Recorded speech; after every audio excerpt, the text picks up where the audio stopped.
Good morning to all. എല്ലാവർക്കും financial market and ഓപ്പറേഷൻ്റെ ക്ലാസ്സിലേക്ക് സ്വാഗതം. നമ്മൾ ഇന്നത്തെ ക്ലാസ്സിലൂടെ പഠിക്കാൻ പോകുന്ന ടോപ്പിക് എന്താണെന്ന് വെച്ച് കഴിഞ്ഞാൽ കമ്പോണൻസ് ഓഫ് ഫിനാൻഷ്യൽ സിസ്റ്റം അല്ലേ. നമ്മൾ പ്രീവിയസ് ക്ലാസ്സിലൂടെ നമ്മൾ പഠിച്ചായിരുന്നു എന്താണ് ഫിനാൻഷ്യൽ സിസ്റ്റം എന്നുള്ളത്. എന്തായിരുന്നു ഫിനാൻഷ്യൽ സിസ്റ്റം എന്ന് വെച്ച് കഴിഞ്ഞാൽ ഏത് വ്യക്തിയുടെ കയ്യിലാണോ ഫിനാൻഷ്യൽ റിസോഴ്സസ് ഉള്ളത്, ആ ഒരു ഫിനാൻഷ്യൽ റിസോഴ്സ് ഏത് വ്യക്തിക്കാണോ ആ ഫിനാൻഷ്യൽ റിസോഴ്സിൻ്റെ ആവശ്യമുള്ളത്, ആ വ്യക്തികളുടെ കൈകളിലേക്ക് ഈ ഒരു ഫിനാൻഷ്യൽ റിസോഴ്സസിനെ കൈമാറ്റം ചെയ്യുന്നതിന് വേണ്ടിയിട്ടുള്ള എല്ലാ പ്രവർത്തനങ്ങളും അടങ്ങിയിട്ടുള്ള ഒരു വ്യവസ്ഥിതിയാണ് നമ്മൾ എന്തുകൊണ്ട് അർത്ഥമാക്കുന്നത്, ഫിനാൻഷ്യൽ സിസ്റ്റം എന്നുകൊണ്ട് അർത്ഥമാക്കുന്നത് അല്ലേ. അപ്പോൾ ഏത് വ്യക്തിയുടെ കയ്യിലാണോ ഫിനാൻഷ്യൽ റിസോഴ്സസ് ഉള്ളത്, ആ ഫിനാൻഷ്യൽ റിസോഴ്സുകളെ ആ വ്യക്തിയുടെ കൈകളിൽ നിന്നും ഏത് വ്യക്തിക്കാണോ ഫിനാൻഷ്യൽ റിസോഴ്സ് ആവശ്യമുള്ളത് ആ വ്യക്തികളുടെ കൈകളിലേക്ക് കൈമാറ്റം ചെയ്ത് കൊടുക്കുന്ന വ്യവസ്ഥിതിയെ നമുക്കെന്ന് പറയാൻ സാധിക്കും, നമുക്ക് ഫിനാൻഷ്യൽ സിസ്റ്റം എന്ന് പറയാൻ സാധിക്കും. ഈ ഒരു ഫിനാൻഷ്യൽ സിസ്റ്റത്തിൻ്റെ പ്രധാനപ്പെട്ട കമ്പോണൻസ് എന്തൊക്കെയാണെന്നാണ് നമ്മൾ ഈ ക്ലാസ്സിലൂടെ പഠിക്കാൻ പോകുന്നത്. ഫിനാൻഷ്യൽ സിസ്റ്റത്തിൻ്റെ കമ്പോണൻസിനെ പ്രധാനമായിട്ടും നാലായിട്ടാണ് തരംതിരിക്കുന്നത്. Financial market, financial institution, financial instrument, financial service. ഇത്രയുമാണ് പ്രധാനപ്പെട്ട ഫിനാൻഷ്യൽ സിസ്റ്റത്തിൻ്റെ കമ്പോണൻസ് എന്ന് പറയുന്നത്. ഇതിൻ്റെ അകത്ത് ഏറ്റവും ആദ്യം നമ്മൾ പഠിക്കാൻ പോകുന്ന ഫിനാൻഷ്യൽ സിസ്റ്റത്തിൻ്റെ കമ്പോണൻസ് ആണ് ഫിനാൻഷ്യൽ മാർക്കറ്റ് എന്ന് പറയുന്നത്.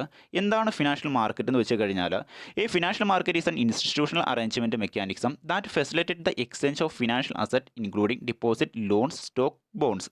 എന്താ ഫിനാൻഷ്യൽ മാർക്കറ്റ് എന്ന് വെച്ച് കഴിഞ്ഞാൽ, financial market is the market which people trade her financial securities and derivatives at a low transactional cost.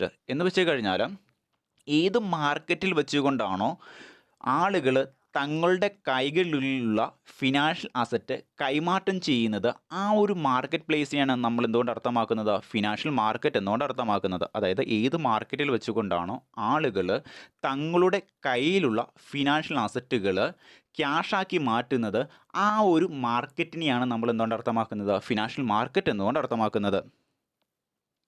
Financial മാർക്കറ്റിൽ പ്രധാനമായിട്ടും ഫിനാൻഷ്യൽ അസറ്റുകളായിട്ടുള്ള loans, deposits, stock, bond, option, future എന്നീ ഫിനാൻഷ്യൽ അസറ്റുകളുടെ കൈമാറ്റമായിരിക്കും നടക്കുന്നത്.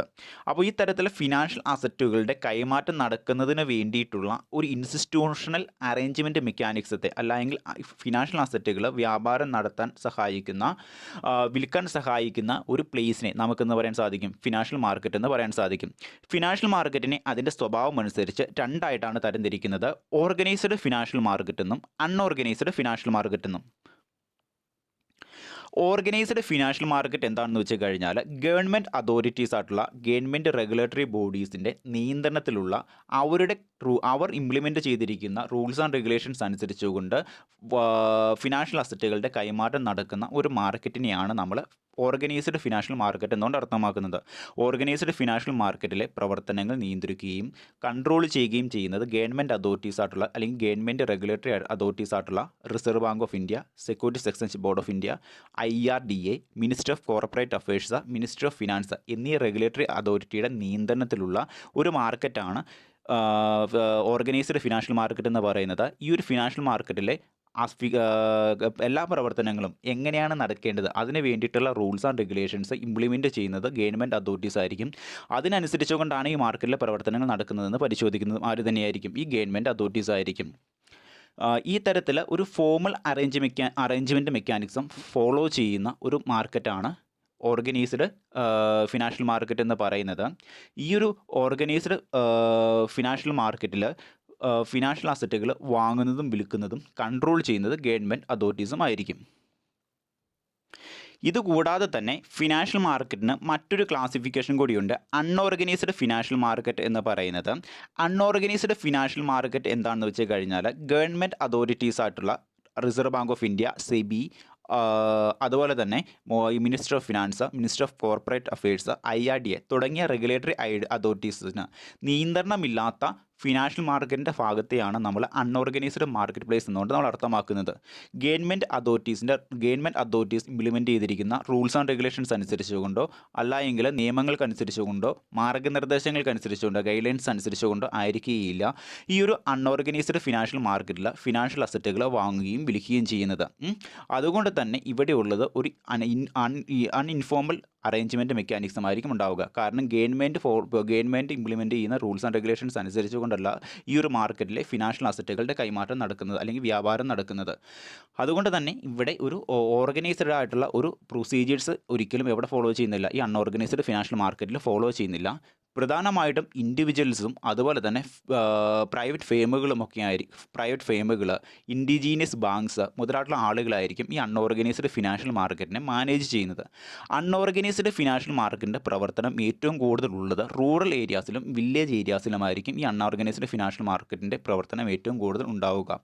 ഈ ഒരു ഫിനാൻഷ്യൽ മാർക്കറ്റിൽ ഫിനാൻഷ്യൽ അസറ്റുകളുടെ കൈമാറ്റം നടക്കുന്നത് വലിയ രീതിയിലുള്ള പലിശകൾ കൈപ്പറ്റിക്കൊണ്ടായിരിക്കും. അതായത് ഒരു വ്യക്തിക്ക് പണത്തിൻ്റെ ആവശ്യമുണ്ടെങ്കിൽ ആ പണത്തിൻ്റെ കൈമാറ്റം നടക്കുന്നത് വലിയ രീതിയിലുള്ള പലിശയും മുതലും തിരികെ തരാമെന്നുള്ളൊരു വ്യവസ്ഥയോട് കൂടിയായിരിക്കും എന്ത് ചെയ്യുന്നത്, ഈ ഒരു അൺഓർഗനൈസ്ഡ് മാർക്കറ്റ് സിസ്റ്റത്തിൽ ആളുകൾ ഫിനാൻഷ്യൽ അസറ്റുകൾ കൈമാറ്റം ചെയ്യുന്നത്.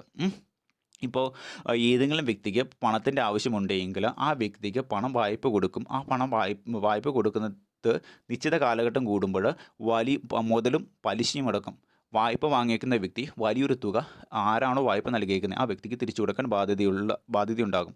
ആ തരത്തിൽ ഗവൺമെൻറ് ഇംപ്ലിമെൻറ്റ് ചെയ്തേക്കുന്ന റൂൾസ് ആൻഡ് റെഗുലേഷൻസ് അനുസരിച്ചോ ഇൻട്രസ്റ്റ് റേറ്റ് അനുസരിച്ചോ ആയിരിക്കില്ല എന്ത് ചെയ്യുന്നത്, ഈ ഒരു അൺഓർഗനൈസ്ഡ് മാർക്കറ്റിലെ പ്രവർത്തനങ്ങളൊക്കെ നടക്കുന്നത്. അതുകൊണ്ട് തന്നെ ഗവൺമെൻറ് അതോറിറ്റീസിന് യാതൊരു രീതിയിലുള്ള നിയന്ത്രണം ഉണ്ടാവുകയില്ല. ഈ ഒരു അൺഓർഗനൈസ്ഡ് മാർക്കറ്റിൽ ഫിനാൻഷ്യൽ അസറ്റുകൾ, പണം മുതലായിട്ടുള്ള കാര്യങ്ങൾ വലിയ പലിശ നൽകിക്കൊണ്ടായിരിക്കും മറ്റാളുകൾക്ക് കൈമാറ്റം ചെയ്യുന്നത്. ഈ തരത്തിൽ വ്യക്തികളുടെ കൈകളിൽ നിന്ന് ഡിപ്പോസിറ്റ് സ്വീകരിക്കും, അത് വലിയ പലിശയ്ക്ക് വായ്പ കൊടുക്കുകയും ചെയ്യുന്ന ഇൻഡിജീനിയസ് ബാങ്കുകൾ, പ്രൈവറ്റ് ഇൻഡിവിജ്വൽസ്, അതായത് വട്ടിപ്പലിശക്കാർ, ബ്ലേഡുകാർ മുതലായിട്ടുള്ള ആളുകളൊക്കെ ആയിരിക്കും ഈ ഒരു മാർക്കറ്റിനെ മാനേജ് ചെയ്യുന്നത്. അതാണ് ഈ അൺഓർഗനൈസ്ഡ് മാർക്കറ്റിൻ്റെ ഒരു പ്രത്യേകത. ഇനി നമുക്ക് ഓർഗനൈസ്ഡ് മാർക്കറ്റിനെ തന്നെ നമ്മൾ രണ്ടായിട്ട് ക്ലാസിഫിക്കേഷൻ ചെയ്യുന്നുണ്ട്.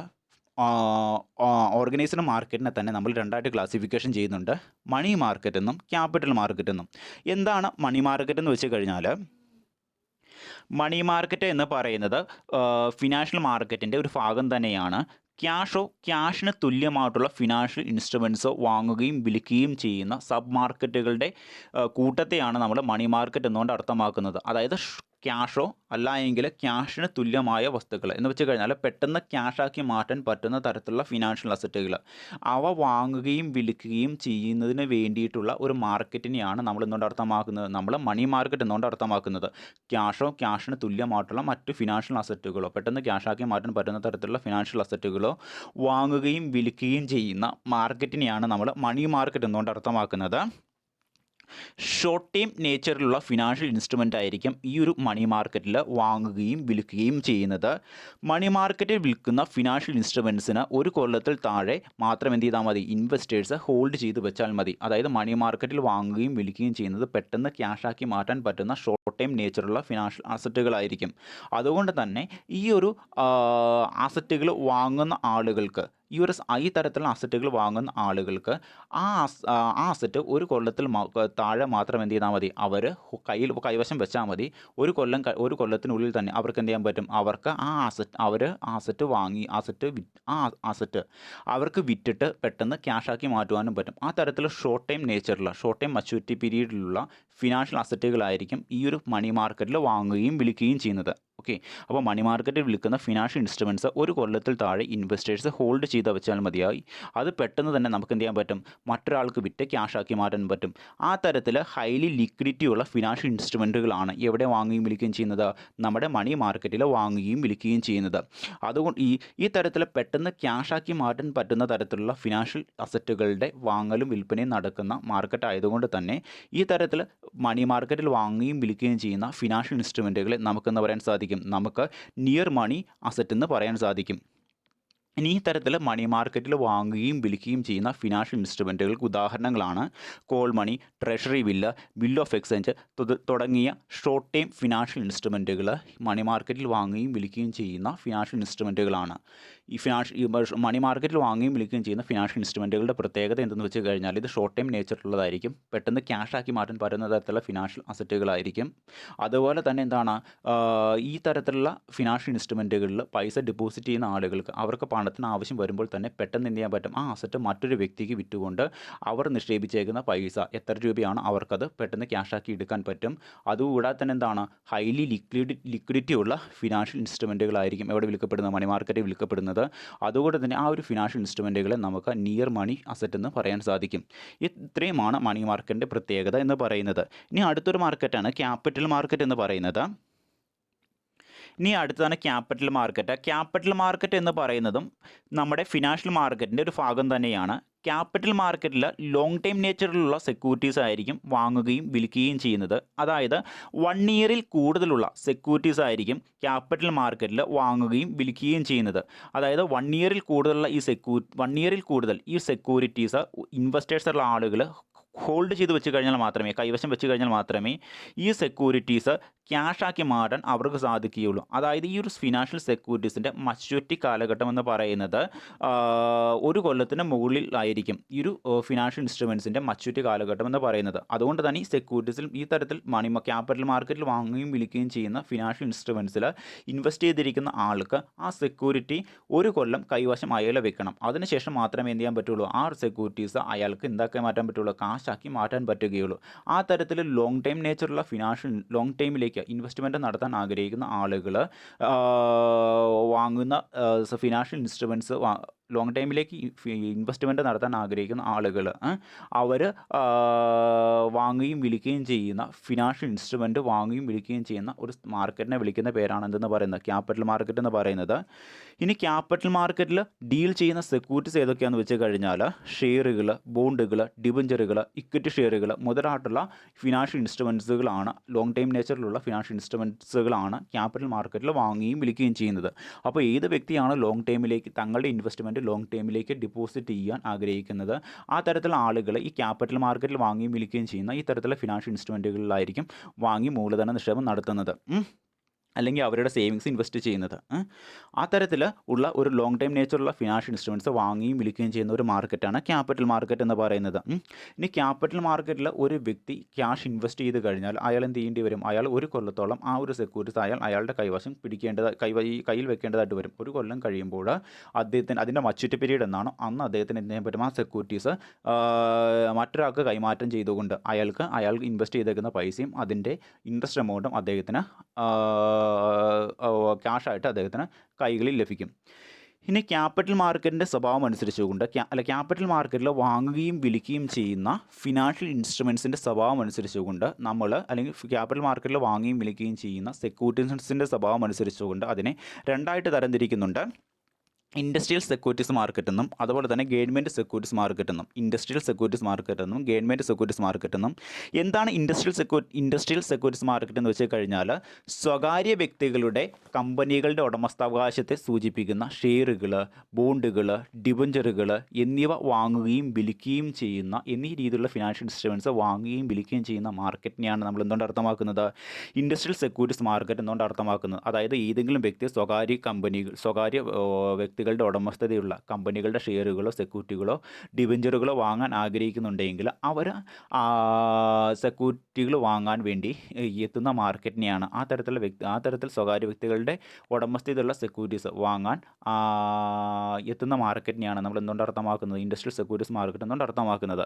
ഇത്രയും ഓർത്താൽ മതി. സ്വകാര്യ വ്യക്തികൾ, സ്വകാര്യ ബിസിനസ്സുകാർ അല്ലെങ്കിൽ പ്രൈവറ്റ് കമ്പനീസ് അവരുടെ കമ്പനികളുടെ ഷെയർ ക്യാപിറ്റൽ റേസ് ചെയ്യാൻ വേണ്ടി അവരുടെ കമ്പനികളുടെ ഷെയറുകൾ, സെക്യൂരിറ്റികൾ, ഡിബഞ്ചറുകൾ ഇതൊക്കെയും വിറ്റഴിക്കുന്ന മാർക്കറ്റാണ് ഇൻഡസ്ട്രിയൽ സെക്യൂരിറ്റീസ് മാർക്കറ്റ് എന്നുകൊണ്ട് അർത്ഥമാക്കുന്നത്. ഇനി ഗവൺമെൻറ് സെക്യൂരിറ്റീസ് മാർക്കറ്റ് എന്ന് വെച്ച് കഴിഞ്ഞാൽ ഗവൺമെൻറ്റിൻ്റെ ഉടമസ്ഥതയിലുള്ള കമ്പനികൾ തങ്ങൾക്ക് കൂടുതൽ പണം കണ്ടെത്താൻ വേണ്ടി ഗവൺമെൻറ് കമ്പനികൾ അവരുടെ ഷെയറുകൾ, സെക്യൂരിറ്റികൾ, ഡിബഞ്ചറുകൾ, ബോണ്ടുകൾ എന്നിവ വിറ്റഴിക്കുന്ന മാർക്കറ്റിനെയാണ് നമ്മൾ എന്തുകൊണ്ട് അർത്ഥമാക്കുന്നത്, നമ്മൾ ഗവൺമെൻറ് സെക്യൂരിറ്റീസ് മാർക്കറ്റ് എന്നുകൊണ്ട് അർത്ഥമാക്കുന്നത്. ഗവൺമെൻറ്റിൻ്റെ ഉടമസ്ഥതയിലുള്ള കമ്പനികൾ തങ്ങൾക്ക് മൂലധനം കണ്ടെത്താൻ വേണ്ടി അവരുടെ കമ്പനികളുടെ ഷെയറുകൾ, ഡിബഞ്ചറുകൾ, ബോണ്ടുകൾ മുതലായവ വിറ്റഴിക്കാൻ വേണ്ടി എത്തുന്ന മാർക്കറ്റിനെയാണ്, വിറ്റഴിക്കാൻ വേണ്ടി അവരുടെ സെക്യൂരിറ്റീസുകളൊക്കെ എത്തിക്കുന്ന മാർക്കറ്റിനെയാണ് നമ്മൾ എന്തുകൊണ്ട് അർത്ഥമാക്കുന്നത്, ഗവൺമെൻറ് സെക്യൂരിറ്റീസ് മാർക്കറ്റ് എന്നുകൊണ്ട് അർത്ഥമാക്കുന്നത്. ഇനി പ്രധാനമായിട്ടും ക്യാപിറ്റൽ മാർക്കറ്റിന് 2 രീതിയിലുള്ള സെഗ്മെൻറ്റ്സ് ആണുള്ളത്. അതായത് സെക്യൂരിറ്റികൾ ഇഷ്യൂ ചെയ്യുന്നതിൻ്റെ സ്വഭാവം അനുസരിച്ചുകൊണ്ട് ക്യാപിറ്റൽ മാർക്കറ്റിന് രണ്ട് രീതിയിലുള്ള സെഗ്മെൻറ്റ്സ് ആണ് ഉള്ളത്. നമ്മൾ പറഞ്ഞു ക്യാപിറ്റൽ മാർക്കറ്റ് എന്ന് പറയുന്നത് ലോങ് ടൈം നേച്ചറുള്ള ഫിനാൻഷ്യൽ അസറ്റുകൾ വാങ്ങുകയും വിൽക്കുകയും ചെയ്യുന്ന, അല്ലെങ്കിൽ ലോങ് ടൈം നേച്ചറുള്ള ഫിനാൻഷ്യൽ ഇൻസ്ട്രുമെൻറ്റ്സ് വാങ്ങുകയും വിൽക്കുകയും ചെയ്യുന്ന ഒരു മാർക്കറ്റാണ് അല്ലേ. അതുകൊണ്ട് തന്നെ ഇവിടെ ഗവൺമെൻറ് കമ്പനീസും അതുപോലെ തന്നെ പ്രൈവറ്റ് കമ്പനീസും അവരുടെ ഷെയറുകൾ, സെക്യൂരിറ്റികൾ, ഡിബഞ്ചറുകൾ, ബോണ്ടുകളൊക്കെ വിൽക്കുന്നുണ്ട് അല്ലേ. അപ്പോൾ ഈ തരത്തിൽ ആ സെക്യൂരിറ്റീസുകൾ ആദ്യമായിട്ട് ഇഷ്യൂ ചെയ്യുന്ന മാർക്കറ്റ് എന്നും, അതുപോലെ തന്നെ എന്താണ് ഒരിക്കൽ ഇഷ്യൂ ചെയ്തേക്കുന്ന സെക്യൂരിറ്റീസ് വീണ്ടും വിൽക്കുന്ന മാർക്കറ്റ് എന്നും അതിൻ്റെ സ്വഭാവം അനുസരിച്ചുകൊണ്ട് ഇങ്ങനെ ക്യാപിറ്റൽ മാർക്കറ്റിന് രണ്ട് സെഗ്മെൻറ്റാണുള്ളത്. പ്രൈമറി മാർക്കറ്റ് എന്നും സെക്കൻഡറി മാർക്കറ്റ് എന്നും. പ്രൈമറി മാർക്കറ്റ് എന്ന് വെച്ച് കഴിഞ്ഞാൽ ഇപ്പോൾ ഗവൺമെൻറ് കമ്പനീസ് ആയിക്കോട്ടെ അല്ലെങ്കിൽ പ്രൈവറ്റ് കമ്പനീസ് ആയിക്കോട്ടെ തങ്ങളുടെ ഷെയറുകൾ ആദ്യമായിട്ട് ഇൻവെസ്റ്റേഴ്സ് ആയിട്ടുള്ള ആളുകൾക്ക് വിറ്റഴിക്കാൻ എത്തിക്കുന്ന മാർക്കറ്റിനെ വിളിക്കുന്ന പേരാണ് പ്രൈമറി മാർക്കറ്റ് എന്നുകൊണ്ട് അർത്ഥമാക്കുന്നത്. അതായത് ഇന്നേ വരെ ഒരു കമ്പനി തങ്ങളുടെ ഷെയറുകളൊന്നും മറ്റൊരു വ്യക്തിക്ക് വിറ്റിട്ടില്ല എങ്കിൽ കമ്പനീസ് എന്ത് ചെയ്യുന്നു, തങ്ങളുടെ ഷെയറുകൾ പുതിയതായിട്ട് ഒരു ഇൻവെസ്റ്ററിന് വിൽക്കാൻ വേണ്ടി അവർ ആദ്യമായിട്ട് അവരുടെ സെക്യൂരിറ്റീസ്, അവരുടെ കമ്പനി, ഇപ്പോൾ ഗവൺമെൻറ് കമ്പനി ആയിക്കോട്ടെ പ്രൈവറ്റ് കമ്പനി ആയിക്കോട്ടെ, അവരുടെ കമ്പനിയുടെ ഉടമസ്ഥാവകാശത്തെ സൂചിപ്പിക്കുന്ന ഷെയറുകളായിക്കോട്ടെ, ഡിബഞ്ചറുകളായിക്കോട്ടെ, ബോണ്ടുകളായിക്കോട്ടെ, അത് ആദ്യമായിട്ട് വിറ്റഴിക്കാൻ വേണ്ടി എത്തിക്കുന്ന മാർക്കറ്റാണ് എന്തുകൊണ്ട് അർത്ഥമാക്കുന്നത് നമ്മൾ പ്രൈമറി മാർക്കറ്റ് എന്നുകൊണ്ട് അർത്ഥമാക്കുന്നത്. ഇനി രണ്ടാമത്തെ കാര്യമാണ് സെക്കൻഡറി മാർക്കറ്റ് എന്ന് പറയുന്നത്. അതായത് ഗവൺമെൻറ് കമ്പനിയുടെ ആയിക്കോട്ടെ അല്ലെങ്കിൽ പ്രൈവറ്റ് കമ്പനികളുടെ ആയിക്കോട്ടെ അവരുടെയൊക്കെയും ഒരിക്കൽ മാർക്കറ്റിൽ വിറ്റ ഒരു സെക്യൂരിറ്റീസ്, വിറ്റ ഒരു ഷെയർ അത് വീണ്ടും വിൽക്കാൻ വേണ്ടി എത്തിക്കുന്ന മാർക്കറ്റിനെയാണ് നമ്മൾ എന്തുകൊണ്ട് അർത്ഥമാക്കുന്നത് സെക്കൻഡറി മാർക്കറ്റ് എന്നുകൊണ്ട് അർത്ഥമാക്കുന്നത്. കമ്പനികൾ അവരുടെ ഷെയറുകൾ ആദ്യമായിട്ട് വിൽപ്പനയ്ക്ക് എത്തിക്കുന്ന മാർക്കറ്റിനെയാണ് പ്രൈമറി മാർക്കറ്റ് എന്നുകൊണ്ട് അർത്ഥമാക്കുന്നത്. അത് പ്രൈമറി മാർക്കറ്റിൽ കമ്പനികൾ നേരിട്ടായിരിക്കും ഇൻവെസ്റ്റേഴ്സിന് എന്ത് ചെയ്യുന്നത്, തങ്ങളുടെ ഷെയറുകൾ വിറ്റഴിക്കുന്നത്.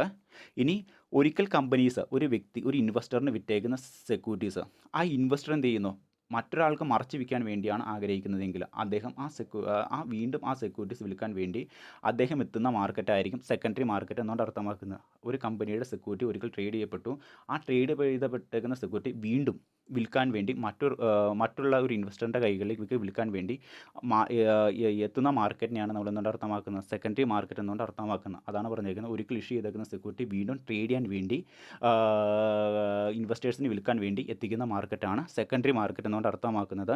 സെക്കൻഡറി മാർക്കറ്റിന് ഉദാഹരണമാണ് സ്റ്റോക്ക് എക്സ്ചേഞ്ച് എന്ന് പറയുന്നത്. സ്റ്റോക്ക് എക്സ്ചേഞ്ചുകളാണ് എന്ത് ചെയ്യുന്നത്, കമ്പനീസ് തങ്ങളുടെ ഒരിക്കൽ ഇഷ്യൂ ചെയ്തേക്കുന്ന സെക്യൂരിറ്റീസ് വീണ്ടും വിൽക്കാൻ വേണ്ടി, വീണ്ടും മറ്റൊരു ഇൻവെസ്റ്ററിന് വിൽക്കാൻ വേണ്ടി നമുക്ക് തങ്ങളുടെ കമ്പനീസിൻ്റെ ഷെയറുകൾ വീണ്ടും എത്തിക്കുന്നത്. ആ തരത്തിലുള്ള മാർക്കറ്റാണ് സെക്കൻഡറി മാർക്കറ്റ് എന്നുകൊണ്ട് അർത്ഥമാക്കുന്നത്. Okay, Indian stock exchange secondary മാർക്കറ്റിന് ഏറ്റവും വലിയ ഉദാഹരണമാണ്. അവിടെയാണ് കമ്പനീസ് തങ്ങളുടെ സെക്യൂരിറ്റീസ് ഒരു ഇൻവെസ്റ്റേഴ്സിന് വിറ്റു, ആ ഇൻവെസ്റ്റേഴ്സ് ആയിട്ടുള്ള ആളുകൾ എന്ത് ചെയ്യുന്നു, ആ സെക്യൂരിറ്റീസ് മറ്റൊരു വ്യക്തിക്ക് വിൽക്കാൻ വേണ്ടി, മറ്റൊരു ഇൻവെസ്റ്ററിന് വിൽക്കാൻ വേണ്ടി ഈ ഒരു സെക്കൻഡറി മാർക്കറ്റിലായിരിക്കും ആ സെക്യൂരിറ്റീസ് എത്തിക്കുന്നത് അല്ലെങ്കിൽ ഷെയറുകൾ എത്തിക്കുന്നത്. ഓക്കെ, ഇത്രയുമാണ് ക്യാപിറ്റൽ മാർക്കറ്റിൻ്റെ പ്രധാനപ്പെട്ട പ്രത്യേകതകൾ എന്ന് പറയുന്നത്. ഇനി മറ്റൊരു കമ്പോണൻസ് ആണ് ഫിനാൻഷ്യൽ സിസ്റ്റത്തിൻ്റെ ഫിനാൻഷ്യൽ ഇൻസ്റ്റിറ്റ്യൂഷൻസ് എന്ന് പറയുന്നത്. എന്താണ് ഫിനാൻഷ്യൽ ഇൻസ്റ്റിറ്റ്യൂഷൻ എന്ന് വെച്ച് കഴിഞ്ഞാൽ, ഫിനാൻഷ്യൽ ഇൻസ്റ്റിറ്റ്യൂഷൻ എന്ന് പറയുന്നത് പണം സേവ് ചെയ്യാൻ ആഗ്രഹിക്കുന്ന സേവേഴ്സിനെയും പണം വായ്പയെടുക്കാൻ ആഗ്രഹിക്കുന്ന ബോറോവേഴ്സിനെയും തമ്മിൽ കണക്ട് ചെയ്യുന്ന ഒരു ഫിനാൻഷ്യൽ ഇൻ്റർമീഡിയറിയാണ് നമ്മൾ എന്തുകൊണ്ട് അർത്ഥമാക്കുന്നത് ഫിനാൻഷ്യൽ ഇൻസ്റ്റിറ്റ്യൂഷൻ എന്നുകൊണ്ട് നമ്മൾ അർത്ഥമാക്കുന്നത്. റിസർവ് ബാങ്ക്, സെബി എന്നിവയൊക്കെ എന്താണ് ഇതിൽ ഉൾപ്പെടുന്നു. അതായത് പണം സേവ് ചെയ്യാൻ ആഗ്രഹിക്കുന്ന സേവേഴ്സിനെയും പണം വായ്പയെടുക്കാൻ ആഗ്രഹിക്കുന്ന ഇൻവെസ്റ്റേഴ്സിനെയും ബോറോവേഴ്സിനെയും തമ്മിൽ എന്ത് ചെയ്യുന്നു, കണക്ട് ചെയ്യുന്ന ഒരു ഇടനിലക്കാരനെയാണ്, ഒരു ഫിനാൻഷ്യൽ ഇൻ്റർമീഡിയറിയാണ് നമ്മൾ എന്തുകൊണ്ട് അർത്ഥമാക്കുന്നത് ഫിനാൻഷ്യൽ ഇൻസ്റ്റിറ്റ്യൂഷൻ എന്നുകൊണ്ട് അർത്ഥമാക്കുന്നത്. ഇനി ഫിനാൻഷ്യൽ ഇൻസ്റ്റിറ്റ്യൂഷൻ എന്നത് എന്താണ് ചെയ്യുന്നത്, ആളുകളുടെ കൈകളിലുള്ള, അതായത് നമ്മുടെ രാജ്യത്തുള്ള ആളുകളുടെ കൈകളിലുള്ള സേവിങ്സിനെ എന്ത് ചെയ്യുന്നു, ഡിപ്പോസിറ്റായിട്ട് സ്വീകരിക്കുന്നു. അതിനുശേഷം എന്ത് ചെയ്യുന്നു, പണം ആവശ്യമുള്ള വ്യക്തികൾക്കും സംഘടനകൾക്കും പണം വായ്പയായിട്ട് നൽകുന്നു. ഈ തരത്തിലുള്ള ഈ ഫിനാൻഷ്യൽ ഓർഗനൈസേഷനുകളെയാണ് നമ്മൾ എന്തുകൊണ്ട് അർത്ഥമാക്കുന്നത് ഫിനാൻഷ്യൽ ഇൻസ്റ്റിറ്റ്യൂഷൻ എന്നുകൊണ്ട് അർത്ഥമാക്കുന്നത്.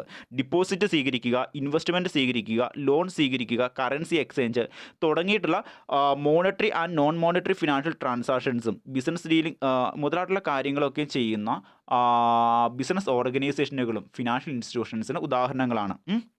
അതായത് ആളുകളുടെ കയ്യിൽ നിന്ന് ഡിപ്പോസിറ്റ്സ് സ്വീകരിക്കുക, ആളുകൾക്ക് പണം ലോണായിട്ട് നൽകുക, ആളുകൾക്ക് എന്താണ് കറൻസി എക്സ്ചേഞ്ചിന് സഹായിക്കുക, അതുപോലെ തന്നെ എന്താണ് ആളുകൾക്ക് ഇൻവെസ്റ്റ്മെൻറ്റിന് സഹായിക്കുക. ഈ തരത്തിലുള്ള ഈ തരത്തിലുള്ള പണപരമായിട്ടുള്ള പ്രവർത്തനങ്ങളും പണേതര പ്രവർത്തനങ്ങളും ചെയ്യുന്ന, പണേതര സേവനങ്ങളും ചെയ്യുന്ന ഏതൊരു ബിസിനസ് ഓർഗനൈസേഷനും എന്തിന് ഉദാഹരണമാണ്, ഫിനാൻഷ്യൽ ഇൻസ്റ്റിറ്റ്യൂഷൻസിന് ഉദാഹരണമാണ്. അതായത് ഈ ഫിനാൻഷ്യൽ ഇൻസ്റ്റിറ്റ്യൂഷൻസ് എന്താ ചെയ്യുന്നത്? ഫിനാൻഷ്യൽ ഇൻസ്റ്റിറ്റ്യൂഷൻസ് എന്താ ചെയ്യണമെന്ന് വെച്ച് കഴിഞ്ഞാൽ ആളുകളുടെ കൈകളിൽ നിന്നോ അല്ലെങ്കിൽ മറ്റ് ബിസിനസ് ഫേമുകളുടെ കൈകളിൽ നിന്നോ അവരുടെയൊക്കെ ശേഖരിച്ച് വെച്ചേക്കുന്ന അവരുടെ സേവിങ്സിന് എന്ത് ചെയ്യുന്നു? ഡിപ്പോസിറ്റായിട്ട് സ്വീകരിക്കുന്നു. അതിനുശേഷം മറ്റേത് വ്യക്തിക്കാണോ പണത്തിൻ്റെ ആവശ്യമുള്ളത്, അല്ലെങ്കിൽ ഏത് സ്ഥാപനത്തിനാണോ പണത്തിൻ്റെ ആവശ്യമുള്ളത്, അവർക്ക് എന്ത് ചെയ്യുന്നു? ഈ പണം ലോണായിട്ട് വായ്പയായിട്ട് നൽകുകയും ചെയ്യുന്നു.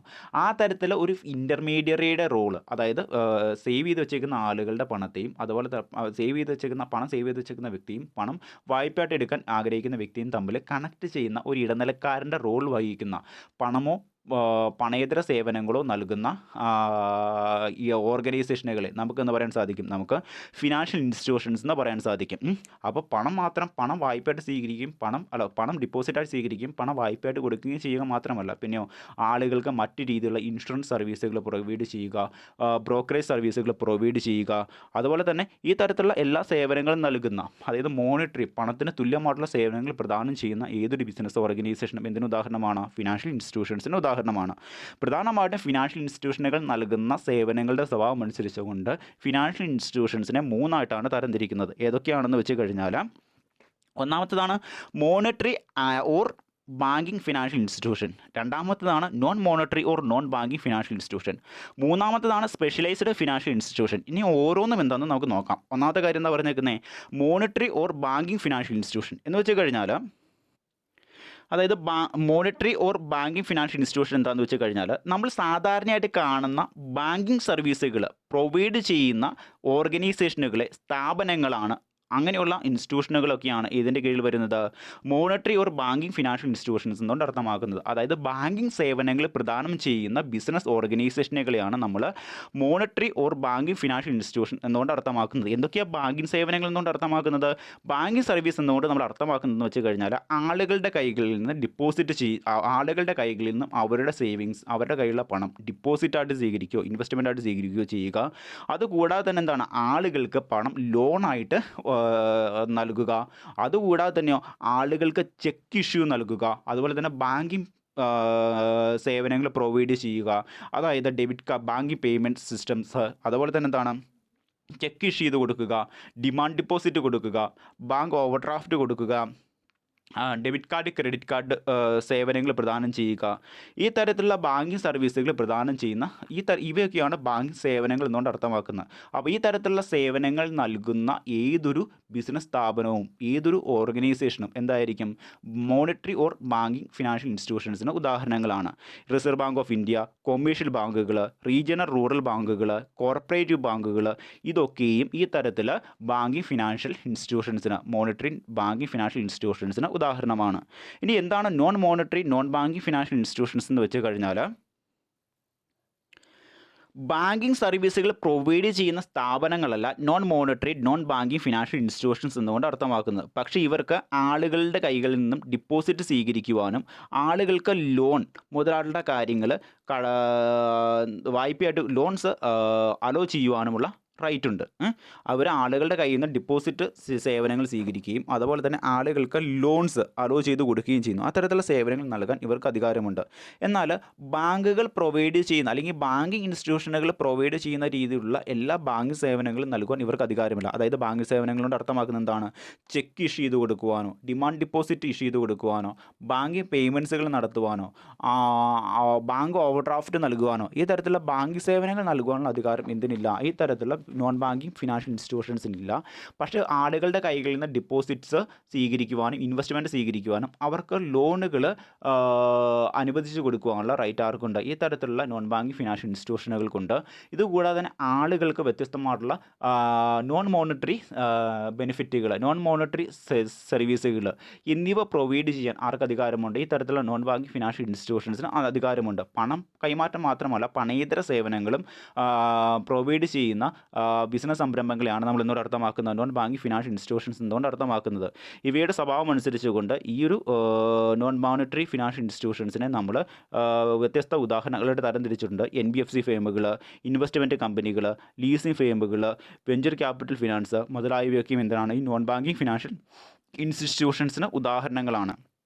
ഇനി മറ്റൊരു രീതിയിലുള്ള ഒരു ബിസിനസ് ഓർഗനൈസേഷനാണ് സ്പെഷ്യലൈസ്ഡ് ഫിനാൻഷ്യൽ ഇൻസ്റ്റിറ്റ്യൂഷൻ എന്ന് പറയുന്നത്.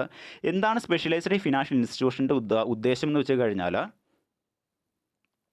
അതായത് സാമ്പത്തികമായിട്ട് വികസനം കുറഞ്ഞ, അതുപോലെ തന്നെ എന്താണ് സാമ്പത്തികമായിട്ട് വികസനം കുറഞ്ഞ, പിന്നോക്കം നിൽക്കുന്ന, ഗവൺമെൻറ്റിന് ചില പ്രാധാന്യമുള്ള ചില മേഖലകളുടെ ഉന്നമനത്തിനായിട്ട് അവയെ സാമ്പത്തികമായിട്ടും സാമൂഹികമായിട്ടും വികസനത്തിൽ എത്തിക്കുക, അതിന് വേണ്ടിയിട്ടുള്ള നോൺ മോണിറ്ററി ബെനിഫിറ്റുകൾ പ്രൊവൈഡ് ചെയ്യുക എന്നീ പ്രത്യേക ഉദ്ദേശത്തോടു കൂടി ഗവൺമെൻറ് ഡെവലപ്പ് ചെയ്തിരിക്കുന്ന ഇൻസ്റ്റിറ്റ്യൂഷനുകളെയാണ് സ്പെസിഫിക് ഫിനാൻഷ്യൽ ഇൻസ്റ്റിറ്റ്യൂഷൻ എന്നുകൊണ്ട് നമ്മൾ അർത്ഥമാക്കുന്നത്. അതായത് സാമ്പത്തികമായും സാമൂഹികമായും പിന്നോക്കം നിൽക്കുന്ന ചില മേഖലകളുടെ ഉന്നമനം ഗവൺമെൻറ് സ്പെഷ്യൽ പർപ്പസാണ്, ഗവൺമെൻറ് പ്രത്യേക ഉദ്ദേശമാണ്. ആ മേഖലകളുടെ വികസനം സാധ്യമാക്കുക, ആ മേഖലയിൽ എന്താണ് കൂടുതൽ സാമ്പത്തികമായും സാമൂഹികമായും ആ ഒരു മേഖലയെ ഉന്നമനത്തിലേക്ക് എത്തിക്കുക, വികസനത്തിലേക്ക് എത്തിക്കുക എന്നത് ഗവൺമെൻറ് പ്രധാനപ്പെട്ട ഒരു ഉദ്ദേശമാണ്. അതിനുവേണ്ടി ഗവൺമെൻറ് എന്ത് ചെയ്യുന്നു? അതിനുവേണ്ടി ഗവൺമെൻറ് ആ മേഖലയുള്ള ആളുകൾക്ക് ധനസഹായം പ്രൊവൈഡ് ചെയ്യുക, അതുപോലെ തന്നെ എന്താണ് നോൺ മോണിറ്ററി ബെനിഫിറ്റുകൾ പ്രൊവൈഡ് ചെയ്യുക എന്ന ഉദ്ദേശത്തോടു കൂടി ഗവൺമെൻറ് ആരംഭിച്ചിരിക്കുന്ന ഫിനാൻഷ്യൽ ഇൻസ്റ്റിറ്റ്യൂഷനുകളെയാണ് നമ്മൾ എന്തുകൊണ്ട് അർത്ഥമാക്കുന്നത്? സ്പെഷ്യലൈസ്ഡ് ഫിനാൻഷ്യൽ ഇൻസ്റ്റിറ്റ്യൂഷൻ എന്നുകൊണ്ട് അർത്ഥമാക്കുന്നത്. അതായത് ഗവൺമെൻറ്റിൻ്റെ ചില സ്പെഷ്യൽ പർപ്പസുകൾക്ക് വേണ്ടി ഗവൺമെൻറ് ഡെവലപ്പ് ചെയ്തിരിക്കുന്ന ഫിനാൻഷ്യൽ ഇൻസ്റ്റിറ്റ്യൂഷനുകളാണ് സ്പെഷ്യലൈസ്ഡ് ഫിനാൻഷ്യൽ ഇൻസ്റ്റിറ്റ്യൂഷൻ എന്നുകൊണ്ട് അർത്ഥമാക്കുന്നത്.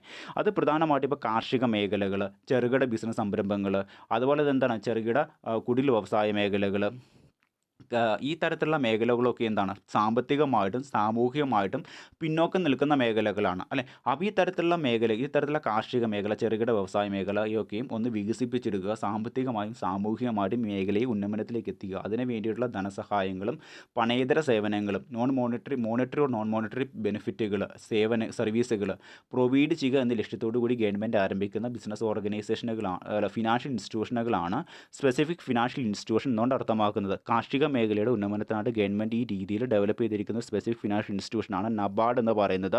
National bank for agriculture and rural development, അതായത് കാർഷിക മേഖലയിലുള്ള ആളുകൾക്ക് ധനസഹായം പ്രൊവൈഡ് ചെയ്യുക, അതുപോലെ തന്നെ നോൺ മോണിറ്ററി ബെനിഫിറ്റുകൾ പ്രൊവൈഡ് ചെയ്യുക എന്ന ലക്ഷ്യത്തോടു കൂടി ഗവൺമെൻറ് ഡെവലപ്പ് ചെയ്തിരിക്കുന്ന ഒരു സ്പെസിഫിക് ഫിനാൻഷ്യൽ ഇൻസ്റ്റിറ്റ്യൂഷനാണ് നബാർഡ്.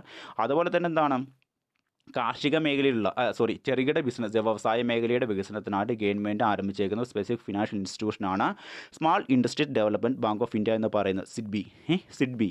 അതായത് small industries development of bank of India, small industries development bank of India എന്ന് പറയുന്ന സിഡ്ബി എന്ന് പറയുന്ന ബിസിനസ് ഓർഗനൈസേഷൻ, അതായത് ചെറുകിട ബിസിനസ്സുകാർക്ക് വേണ്ട ധനസഹായം ലോണായിട്ട് പ്രൊവൈഡ് ചെയ്യുക, അവരുടെ വികസനത്തിന് വേണ്ടിയിട്ടുള്ള ധനം പ്രൊവൈഡ് ചെയ്യുക, അവരിൽ നിന്ന് ഡിപ്പോസിറ്റ് സ്വീകരിക്കുക, അവർക്ക് വേണ്ട ബാങ്ക് സേവനങ്ങൾ പ്രൊവൈഡ് ചെയ്യുക എന്ന ലക്ഷ്യത്തോടു കൂടി ഗവൺമെൻറ് ആരംഭിച്ചേക്കുന്ന സ്പെസിഫിക് ഫിനാൻഷ്യൽ ഇൻസ്റ്റിറ്റ്യൂഷനാണ് സിഡ്ബി എന്ന് പറയുന്നത്. അപ്പോൾ ഈ തരത്തിൽ ഗവൺമെൻറ് സ്പെഷ്യൽ പ്രാധാന്യമുള്ള മേഖലയുടെ വികസനത്തിനാണ് ഗവൺമെൻറ് ആരംഭിച്ചിരിക്കുന്ന ബിസിനസ് സംരംഭങ്ങളാണ് എന്തുകൊണ്ട് അർത്ഥമാക്കുന്നത്? നമ്മൾ സ്പെഷ്യലൈസ്ഡ് ഫിനാൻഷ്യൽ ഇൻസ്റ്റിറ്റ്യൂഷൻ എന്നുകൊണ്ട് നമ്മൾ അർത്ഥമാക്കുന്നത്. ഓക്കെ, ഇനി ഇത് കൂടാതെ വ്യത്യസ്തമായിട്ടുള്ള ഫിനാൻഷ്യൽ ഇൻസ്റ്റിറ്റ്യൂഷനുകളുണ്ട്. ഓരോന്നായിട്ട് നമുക്ക് നോക്കാം. ഒന്നാമത്തതാണ് NBFC ഫേം എന്ന് പറയുന്നത്. എന്താണ് NBFC ഫേം എന്ന് വെച്ച് കഴിഞ്ഞാൽ, NBFC ഫേം എന്താണെന്ന് വെച്ച് കഴിഞ്ഞാൽ കമ്പനീസ് ആക്ട് 1956 അനുസരിച്ചുകൊണ്ട് നോൺ ബാങ്കിങ് ഫിനാൻഷ്യൽ കമ്പനീസായിട്ട് രജിസ്ട്രേഷൻ എടുത്തിരിക്കുന്ന ബിസിനസ് സംരംഭങ്ങളെയാണ് നമ്മൾ എന്തുകൊണ്ട് അർത്ഥമാക്കുന്നത്? നമ്മൾ NBFC ഫേം അഥവാ നോൺ ബാങ്കിങ് ഫിനാൻഷ്യൽ കമ്പനീസ് എന്നോട് അർത്ഥമാക്കുന്നത്. കമ്പനീസ് ആക്ട് 1956 അനുസരിച്ചുകൊണ്ട് നോൺ ബാങ്കിങ് ഫിനാൻഷ്യൽ കമ്പനീസായിട്ട് രജിസ്ട്രേഷൻ എടുത്തിരിക്കുന്ന ഫിനാൻഷ്യൽ ഇൻസ്റ്റിറ്റ്യൂഷനുകളെ അല്ലെങ്കിൽ ബിസിനസ് സംരംഭങ്ങളെയാണ് നമ്മൾ എന്തുകൊണ്ട് അർത്ഥമാക്കുന്നത്? NBFC ഫേം എന്നുകൊണ്ട് അർത്ഥമാക്കുന്നത്. ഈ തരത്തിലുള്ള ബിസിനസ് സംരംഭങ്ങൾ പ്രധാനമായിട്ടും എന്തൊക്കെ തരത്തിലുള്ള സേവനങ്ങളാണ് കസ്റ്റമേഴ്സ് ആയിട്ടുള്ള ആളുകൾക്ക് നൽകുന്നതെന്ന് വെച്ച് കഴിഞ്ഞാൽ, ആളുകളുടെ കൈകളിൽ നിന്നും ലോണുകൾ, ആളുകളുടെ കൈകളിൽ നിന്നും എന്താണ് ഡിപ്പോസിറ്റ്സ് സ്വീകരിക്കുക എന്നുള്ള ആളുകളുടെ കയ്യിൽ നിന്ന് ഡിപ്പോസിറ്റ് സ്വീകരിക്കുക എന്നൊരു ആളുകളുടെ കയ്യിൽ നിന്ന് ഡിപ്പോസിറ്റ് സ്വീകരിക്കുക. അതുകൂടാതെ തന്നെ ആളുകൾക്ക് എന്താണ് ലോണുകൾ, അഡ്വാൻസുകൾ മുതലായവ കൊടുക്കുക. അതുകൂടാതെ തന്നെ എന്താണ് ആളുകൾക്ക് ലീസിങ്ങിന് അവരെ സഹായിക്കുക. അതുകൂടാതെ തന്നെ ഹയർ പർച്ചേസ് എന്ന് വെച്ച് കഴിഞ്ഞാൽ ഈ ഇൻസ്റ്റാൾമെൻ്റ് ആയിട്ട് സാധനങ്ങൾ വാങ്ങാൻ വേണ്ടിയിട്ട് എന്താണ് അവർക്ക് ലോൺ ഫണ്ടുകൾ പ്രൊവൈഡ് ചെയ്യുക. ഇൻഷുറൻസ് ബിസിനസ്, അതുകൂടാതെ തന്നെ ചിട്ടി ബിസിനസ് മുതലായിട്ടുള്ള സേവനങ്ങളാണ് എന്ത് ചെയ്യുന്നത്? NBFC ഫേം അവരുടെ കസ്റ്റമേഴ്സിന് പ്രൊവൈഡ് ചെയ്യുന്നത്. എന്തൊക്കെ കാര്യങ്ങളാണ്? കസ്റ്റമേഴ്സിൻ്റെ കയ്യിൽ നിന്ന് ഡിപ്പോസിറ്റ് സ്വീകരിക്കാറുണ്ട്. അതുപോലെ തന്നെ എന്താണ് കസ്റ്റമേഴ്സുള്ള ആളുകൾക്ക് ലോൺസ് പ്രൊവൈഡ് ചെയ്യാറുണ്ട്, അഡ്വാൻസസ് പ്രൊവൈഡ് ചെയ്യാറുണ്ട്. അതുകൂടാതെ തന്നെ അവരെ ലീസിങ്ങിന് സഹായിക്കുക. അതുകൂടാതെ തന്നെ എന്താണ് അവർക്ക് സാധനങ്ങൾ EMI തവണ വ്യവസ്ഥയിൽ അല്ലെങ്കിൽ EMI വ്യവസ്ഥയിൽ വാങ്ങുവാൻ വേണ്ടിയിട്ട് ധനസഹായം പ്രൊവൈഡ് ചെയ്യുക. അതാണ് ഹയർ പർച്ചേസ് എന്നുകൊണ്ട് അർത്ഥമാക്കുന്നത്. ഹയർ പർച്ചേസിന് സഹായിക്കുക, ഇൻഷുറൻസ് സേവനങ്ങൾ പ്രദാനം ചെയ്യുക, അതുകൂടാതെ തന്നെ ചിട്ടി ബിസിനസ് ആരംഭിക്കുക. ഈ തരത്തിലുള്ള സേവനങ്ങളാണ് അവരെന്ത് ചെയ്യുന്നത്? അവരുടെ കസ്റ്റമേഴ്സുള്ള ആളുകൾക്ക് പ്രൊവൈഡ് ചെയ്യുന്നത്. ഇനി എൻ ബി എഫ് സി ഫേമുകൾക്ക് ഒരിക്കലും ബാങ്കിങ് സേവനങ്ങളായിട്ടുള്ള ചെക്ക് ഇഷ്യൂ ചെയ്ത് കൊടുക്കുവാനോ ATM കാർഡ്സ്, ഡെബിറ്റ് കാർഡ്സ് മുതലായിട്ടുള്ള സേവനങ്ങൾ നൽകുവാനോ bank overdraft, demand deposit എന്നിവ നൽകുവാനുള്ള അധികാരമില്ല എന്നാണ് പറഞ്ഞു വരുന്നത്. ഇത് കൂടാതെ തന്നെ എന്താണ്, ഇവർക്ക് കാർഷിക ആവശ്യങ്ങൾക്ക് വേണ്ടിയോ ചെറുകിട ബിസിനസ് സംരംഭങ്ങളുടെ വ്യാവസായിക ആവശ്യങ്ങൾക്ക് വേണ്ടിയിട്ടോ അല്ലെങ്കിൽ fixed asset movable properties purchase ചെയ്യാൻ വേണ്ടിയിട്ടോ ഉള്ള ധനസഹായം ഒരിക്കലും പ്രൊവൈഡ് ചെയ്യാറില്ല എന്നാണ് പറഞ്ഞു വരുന്നത്. ഇനി NBFC ഫേമുകളുടെ സ്വഭാവം അനുസരിച്ചുകൊണ്ട് NBFC ഫേമുകളെ നമ്മൾ തരംതിരിക്കുന്നുണ്ട്. Investment companies, loan companies, finance companies എന്നൊക്കെ പറഞ്ഞുകൊണ്ട് NBFC ഫേമുകളുടെ സ്വഭാവം അനുസരിച്ചുകൊണ്ട് അവർ ചെയ്യുന്ന പ്രവർത്തനങ്ങളുടെ സ്വഭാവം അനുസരിച്ച് അവരെ തരംതിരിക്കുന്നുണ്ട്. ഇനി അടുത്തൊരു ഫിനാൻഷ്യൽ ഇൻസ്റ്റിറ്റ്യൂഷനാണ് small finance banks and payment banks എന്ന് പറയുന്നത്. എന്താണ് സ്മാൾ ഫിനാൻസ് ബാങ്ക് എന്ന് നമുക്ക് നോക്കാം. ഈ സ്മാൾ സ്കെയിൽ ബാങ്ക്സ് എന്നുകൊണ്ട് അർത്ഥമാക്കുന്നതെന്ന് വെച്ച് കഴിഞ്ഞാൽ ഇപ്പം നമ്മുടെ രാജ്യത്തെ എല്ലാ മേഖലകളിലും അല്ലെങ്കിൽ നമ്മുടെ രാജ്യത്തെ കൊമേഴ്ഷ്യൽ ബാങ്കുകൾക്ക്, റീജിയണൽ റൂറൽ ബാങ്കുകൾക്ക്, കോർപ്പറേറ്റീവ് ബാങ്കുകൾക്ക് ഒക്കെ എന്ത് ചെയ്യാൻ പറ്റില്ല, എല്ലാ സ്ഥലത്തെ ആളുകൾക്ക് ബാങ്കിങ് സേവനങ്ങൾ പ്രൊവൈഡ് ചെയ്യാൻ സാധിക്കുകയില്ല അല്ലേ. അപ്പോൾ ഈ തരത്തിലുള്ള കൊമേഴ്ഷ്യൽ ബാങ്കുകളുടെയും അതുപോലെ തന്നെ റീജിയണൽ റൂറൽ ബാങ്കുകളുടെയും അതുപോലെ തന്നെ കോർപ്പറേറ്റീവ് ബാങ്കുകളുടെയും സേവനങ്ങൾ ലഭ്യമല്ലാത്ത ബാങ്കിങ് സേവനങ്ങൾ ലഭ്യമല്ലാത്ത റൂറൽ ഏരിയാസിൽ, വില്ലേജ് ഏരിയാസിലുള്ള ചെറുകിട കർഷകർക്കും അതുപോലെ തന്നെ കുടിൽ വ്യവസായക്കാർക്കും ചെറുകിട ബിസിനസ് ചെയ്യുന്ന ആളുകൾക്കും ബാങ്കിങ് സേവനങ്ങൾ ലഭ്യമാക്കുക എന്ന ലക്ഷ്യത്തോടു കൂടി റിസർവ് ബാങ്ക് ഓഫ് ഇന്ത്യ ചെറുകിട NBFC ഫേമുകൾക്കും അതുപോലെ തന്നെ കോർപ്പറേറ്റുകൾക്കും ബാങ്കിങ് ലൈസൻസ് പ്രൊവൈഡ് ചെയ്യാറുണ്ട്. അപ്പോൾ ഈ തരത്തിലുള്ള ബാങ്ക് ലൈസൻസുകൾ ലഭിക്കുന്ന NBFC ഫേമുകളും അതുപോലെ തന്നെ കോർപ്പറേറ്റുകളും എന്ത് ചെയ്യുന്നു വെച്ച് കഴിഞ്ഞാൽ ബാങ്ക് സേവനങ്ങൾ ലഭ്യമല്ലാത്ത വില്ലേജ് ഏരിയാസിലുള്ള അല്ലെങ്കിൽ റൂറൽ ഏരിയാസിലുള്ള കർഷകർക്കും അതുപോലെ തന്നെ എന്താണ് ചെറുകിട ബിസിനസ്സുകാർക്കും ബാങ്കിങ് സേവനങ്ങൾ പ്രൊവൈഡ് ചെയ്യും. അതായത് ഈ ചെറുകിട ബിസിനസ്സുകാരുടെ കൈകളിൽ നിന്നും ചെറുകിട കർഷകരുടെ കൈകളിൽ നിന്നും എന്ത് ചെയ്യുന്നു, അവരുടെ സേവിങ്സ് ഡിപ്പോസിറ്റായിട്ട് സ്വീകരിക്കും. അതുകൂടാതെ തന്നെ ഈ തരത്തിലുള്ള ആളുകൾക്ക് പണത്തിന് ആവശ്യം വന്നു കഴിഞ്ഞാൽ പണം വായ്പയായിട്ട് ലോൺസായിട്ട് 1 ലക്ഷം രൂപ വരെ പ്രൊവൈഡ് ചെയ്യും. ആ തരത്തിലുള്ള സേവനങ്ങളൊക്കെ ആ തരത്തിലുള്ള ആളുകൾക്ക് എന്താണ് ലോൺസ് പ്രൊവൈഡ് ചെയ്യും. അതുകൂടാതെ തന്നെ എന്താണ് സേവിങ്സ് അക്കൗണ്ട് പ്രൊവൈഡ് ചെയ്യുക. അതുകൂടെ തന്നെ എന്താണ് ആ തരത്തിലുള്ള സേവനങ്ങളൊക്കെ ആ തരത്തിലുള്ള ബാങ്ക് സേവനങ്ങൾ പ്രൊവൈഡ് ചെയ്യുകയും ചെയ്യും. ആ തരത്തിലുള്ള ബാങ്കുകളെയാണ് നമ്മൾ എന്തുകൊണ്ട് അർത്ഥമാക്കുന്നത്, സ്മാൾ സ്കെയിൽ ബാങ്ക് എന്നുകൊണ്ട് അർത്ഥമാക്കുന്നത്. അപ്പോൾ ചെറുകിട കർഷകരുടെയും ചെറുകിട ബിസിനസ്സുകാരുടെയും വികസനത്തിനായിട്ട് ബാങ്ക് സേവനങ്ങൾ ലഭിക്കാത്ത റൂറൽ ഏരിയാസിലുള്ള, വില്ലേജ് ഏരിയാസിലുള്ള, ഗ്രാമീണ മേഖലകളിൽ അതുപോലെ തന്നെ റൂറൽ ഏരിയാസിലുള്ള ബാങ്ക് സേവനങ്ങൾ ലഭ്യമല്ലാത്ത ചെറുകിട കർഷകരുടെയും ചെറുകിട ബിസിനസ്സുകാരുടെയും ഉന്നമനത്തിനായിട്ട് അവർക്ക് ബാങ്കിങ് സേവനങ്ങൾ നൽകുക എന്ന ലക്ഷ്യത്തോടു കൂടി NBFC ഫേമുകൾക്കും വലിയ കോർപ്പറേറ്റുകൾക്കും എന്ത് ചെയ്യുന്നു, നമ്മുടെ reserve bank of India bank licence provide ചെയ്യുന്നു. അവരുടെ പ്രവർത്തനം എന്ന് പറയുന്നത് കേവലം ചുരുങ്ങിയൊരു മേഖലയിലായിരിക്കും. ഒരു വില്ലേജ് ഏരിയ ആണെങ്കിൽ ആ വില്ലേജ് ഏരിയയിൽ മാത്രമായിരിക്കും NBFC ഫേമുകൾക്ക് പ്രവർത്തനം ഉണ്ടാവുക. ആ ഒരു ബാങ്ക് ലൈസൻസ് കിട്ടുന്ന NBFC ഫേമുകൾക്ക് അല്ലെങ്കിൽ എന്താണ് കോർപ്പറേറ്റുകൾക്ക് പ്രവർത്തനം ഉണ്ടാവുക. അപ്പോൾ ആ ഏരിയയിലുള്ള ആളുകൾക്ക് ചെറുകിട കർഷകരുടെ കൈകളിൽ നിന്നും ചെറുകിട ബിസിനസ്സുകാരുടെ കൈകളിൽ നിന്നും ഡിപ്പോസിറ്റ് സ്വീകരിക്കും. അവർക്ക് ലോണുകൾ പ്രൊവൈഡ് ചെയ്യും. മറ്റ് ബാങ്ക് സേവനങ്ങൾ പ്രൊവൈഡ് ചെയ്യും. ഈ തരത്തിലുള്ള ബാങ്ക് സേവനങ്ങൾ ഇന്ത്യയിലുള്ള എല്ലാവർക്കും പ്രൊവൈഡ് ചെയ്യുക എന്ന ലക്ഷ്യത്തോടു കൂടിയാണ് എന്ത് ചെയ്യുന്നത്, റിസർവ് ബാങ്ക് ഓഫ് ഇന്ത്യ ഈ NBFC ഫേമുകൾക്കും കോർപ്പറേറ്റുകൾക്കും ബാങ്ക് ലൈസൻസ് പ്രൊവൈഡ് ചെയ്തത്. ഓക്കെ, ഇതുവഴി ഇന്ത്യയിലുള്ള എല്ലാവർക്കും എന്ത് ചെയ്യുന്നുണ്ട്, ഇന്ത്യയിലുള്ള എല്ലാ മേഖലയിൽപ്പെട്ട ആളുകൾക്കും ബാങ്ക് സേവനങ്ങൾ നല്ല രീതിയിൽ ലഭ്യമാക്കാൻ ഇന്ത്യൻ ഗവൺമെൻറ് തുടങ്ങി. ഇത് നമ്മുടെ ഫിനാൻഷ്യൽ ഇൻസ്റ്റിറ്റ്യൂഷൻ്റെ ഒരു ഭാഗം തന്നെയാണ്. ഇനി മറ്റൊരു ബാങ്കാണ് പേയ്മെൻറ്റ് ബാങ്ക് എന്നുകൊണ്ട് അർത്ഥമാക്കുന്നത്. പേയ്മെൻറ്റ് ബാങ്ക് എന്തെന്ന് വെച്ച് കഴിഞ്ഞാൽ അതായത് ആളുകൾക്കിടയിൽ സ്ഥലസമയ തടസ്സമില്ലാതെ ബാങ്കിങ് സേവനങ്ങൾ പ്രൊവൈഡ് ചെയ്യുക, പണപരമായിട്ടുള്ള ഇടപാടുകൾ പൂർത്തീകരിക്കാൻ സഹായിക്കുക എന്ന ലക്ഷ്യത്തോടു കൂടി ഗവൺമെൻറ് ചില ഫിനാൻസ് കമ്പനികൾക്കും പേയ്മെൻറ്റ് ബാങ്കുകൾക്കും ബാങ്ക് ലൈസൻസ് പ്രൊവൈഡ് ചെയ്യാറുണ്ട്. ഇതിൻ്റെ ഉപയോഗം എന്തെന്ന് വെച്ച് കഴിഞ്ഞാൽ ഈ തരത്തിലുള്ള പേയ്മെൻറ്റ് ബാങ്കുകൾക്ക് ബാങ്ക് ലൈസൻസ് പ്രൊവൈഡ് ചെയ്യുന്നത് വഴി ഇന്ത്യയിലുള്ള ആളുകൾക്ക് സമയ തടസ്സമില്ലാതെ ഏത് സമയത്തും അവരുടെ പണമിടപാടുകൾ പൂർത്തീകരിക്കാൻ പറ്റും. അതായത് ഇതിന് പേയ്മെൻറ്റ് ബാങ്കുകൾക്ക് ഉദാഹരണമാണ് ഗൂഗിൾ പേ, പേടിഎം, ഭീം ആപ്പ്, മുതലായവയൊക്കെ എന്താണ് പേയ്മെൻറ്റ് ബാങ്കുകൾക്ക് ഉദാഹരണമാണ്. ഇത് സാങ്കേതിക വിദ്യയിൽ അധിഷ്ഠിതമായി പ്രവർത്തിക്കുന്ന ബാങ്കുകളാണ് ഇത്. അതായത് ഇൻ്റർനെറ്റ് ടെക്നോളജിയുടെ സഹായത്തോടു കൂടി പ്രവർത്തിക്കുന്ന ബാങ്കുകളാണിത്.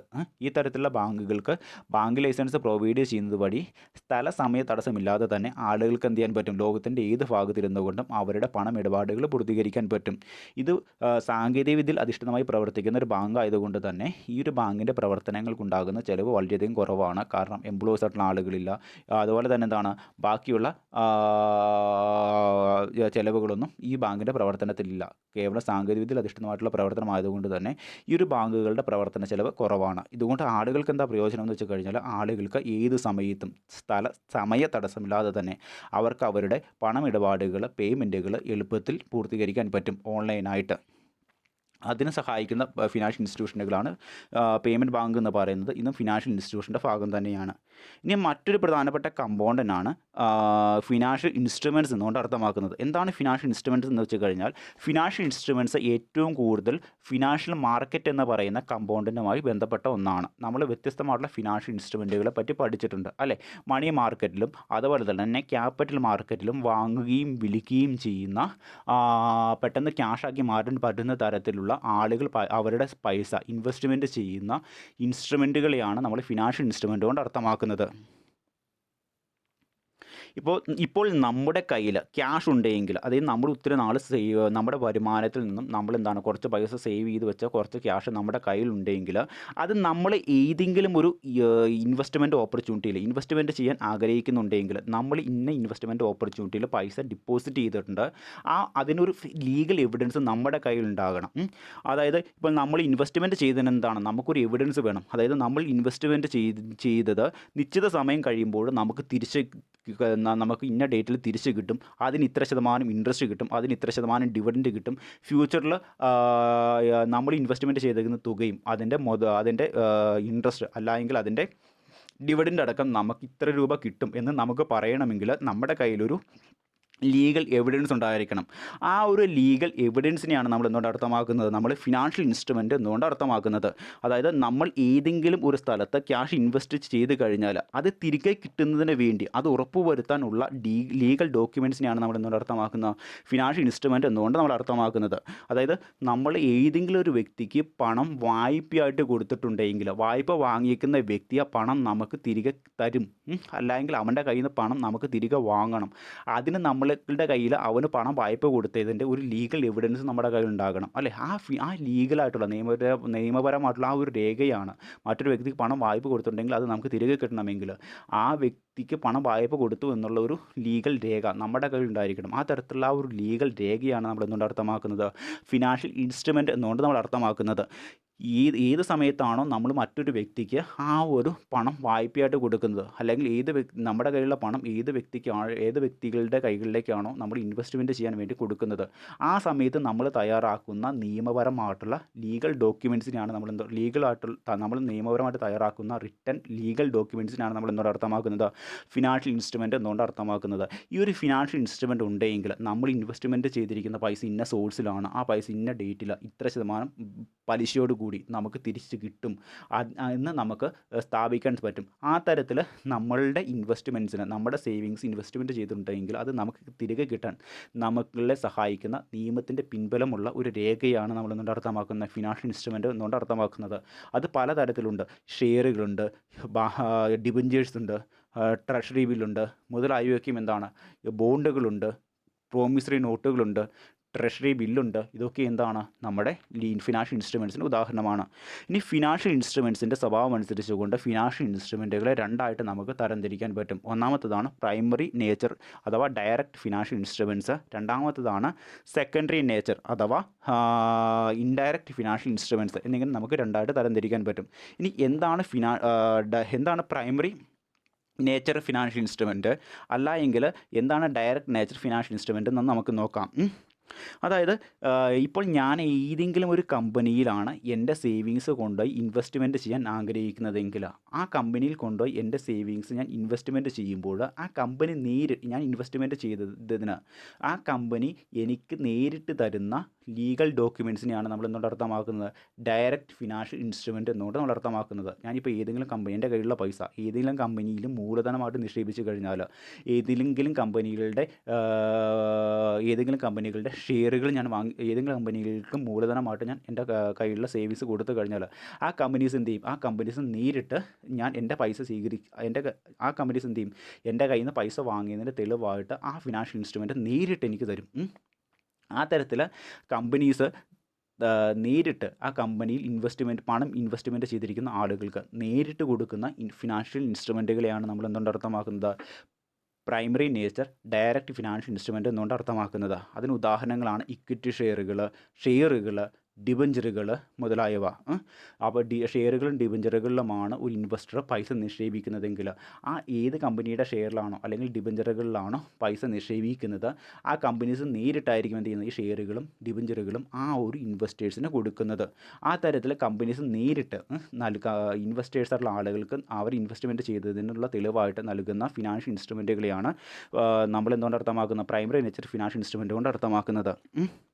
ഇനി എന്താണ് സെക്കൻഡറി നേച്ചർ ഫിനാൻഷ്യൽ ഇൻസ്ട്രുമെൻറ്റ് കൊണ്ട് അർത്ഥമാക്കുന്നതെന്ന് വെച്ച് കഴിഞ്ഞാൽ, കമ്പനികൾ ഒരു ഇടനിലക്കാരായിട്ടുള്ള ആളുകളുടെ സഹായത്തോടു കൂടി ഇൻവെസ്റ്റേഴ്സായിട്ടുള്ള ആളുകൾ ഇൻവെസ്റ്റ്മെൻറ്റ് നടത്തിയതിൻ്റെ തെളിവായിട്ട് ഫിനാൻഷ്യൽ ഇൻസ്ട്രുമെൻറ്റ്സ് കൊടുക്കുകയാണെങ്കിൽ നമ്മളതിനെ എന്തുകൊണ്ട് അർത്ഥമാക്കും? അതിനെ നമ്മൾ സെക്കൻഡറി നേച്ചർ ഫിനാൻഷ്യൽ ഇൻസ്ട്രുമെൻറ്റ് കൊണ്ട് അർത്ഥമാക്കും.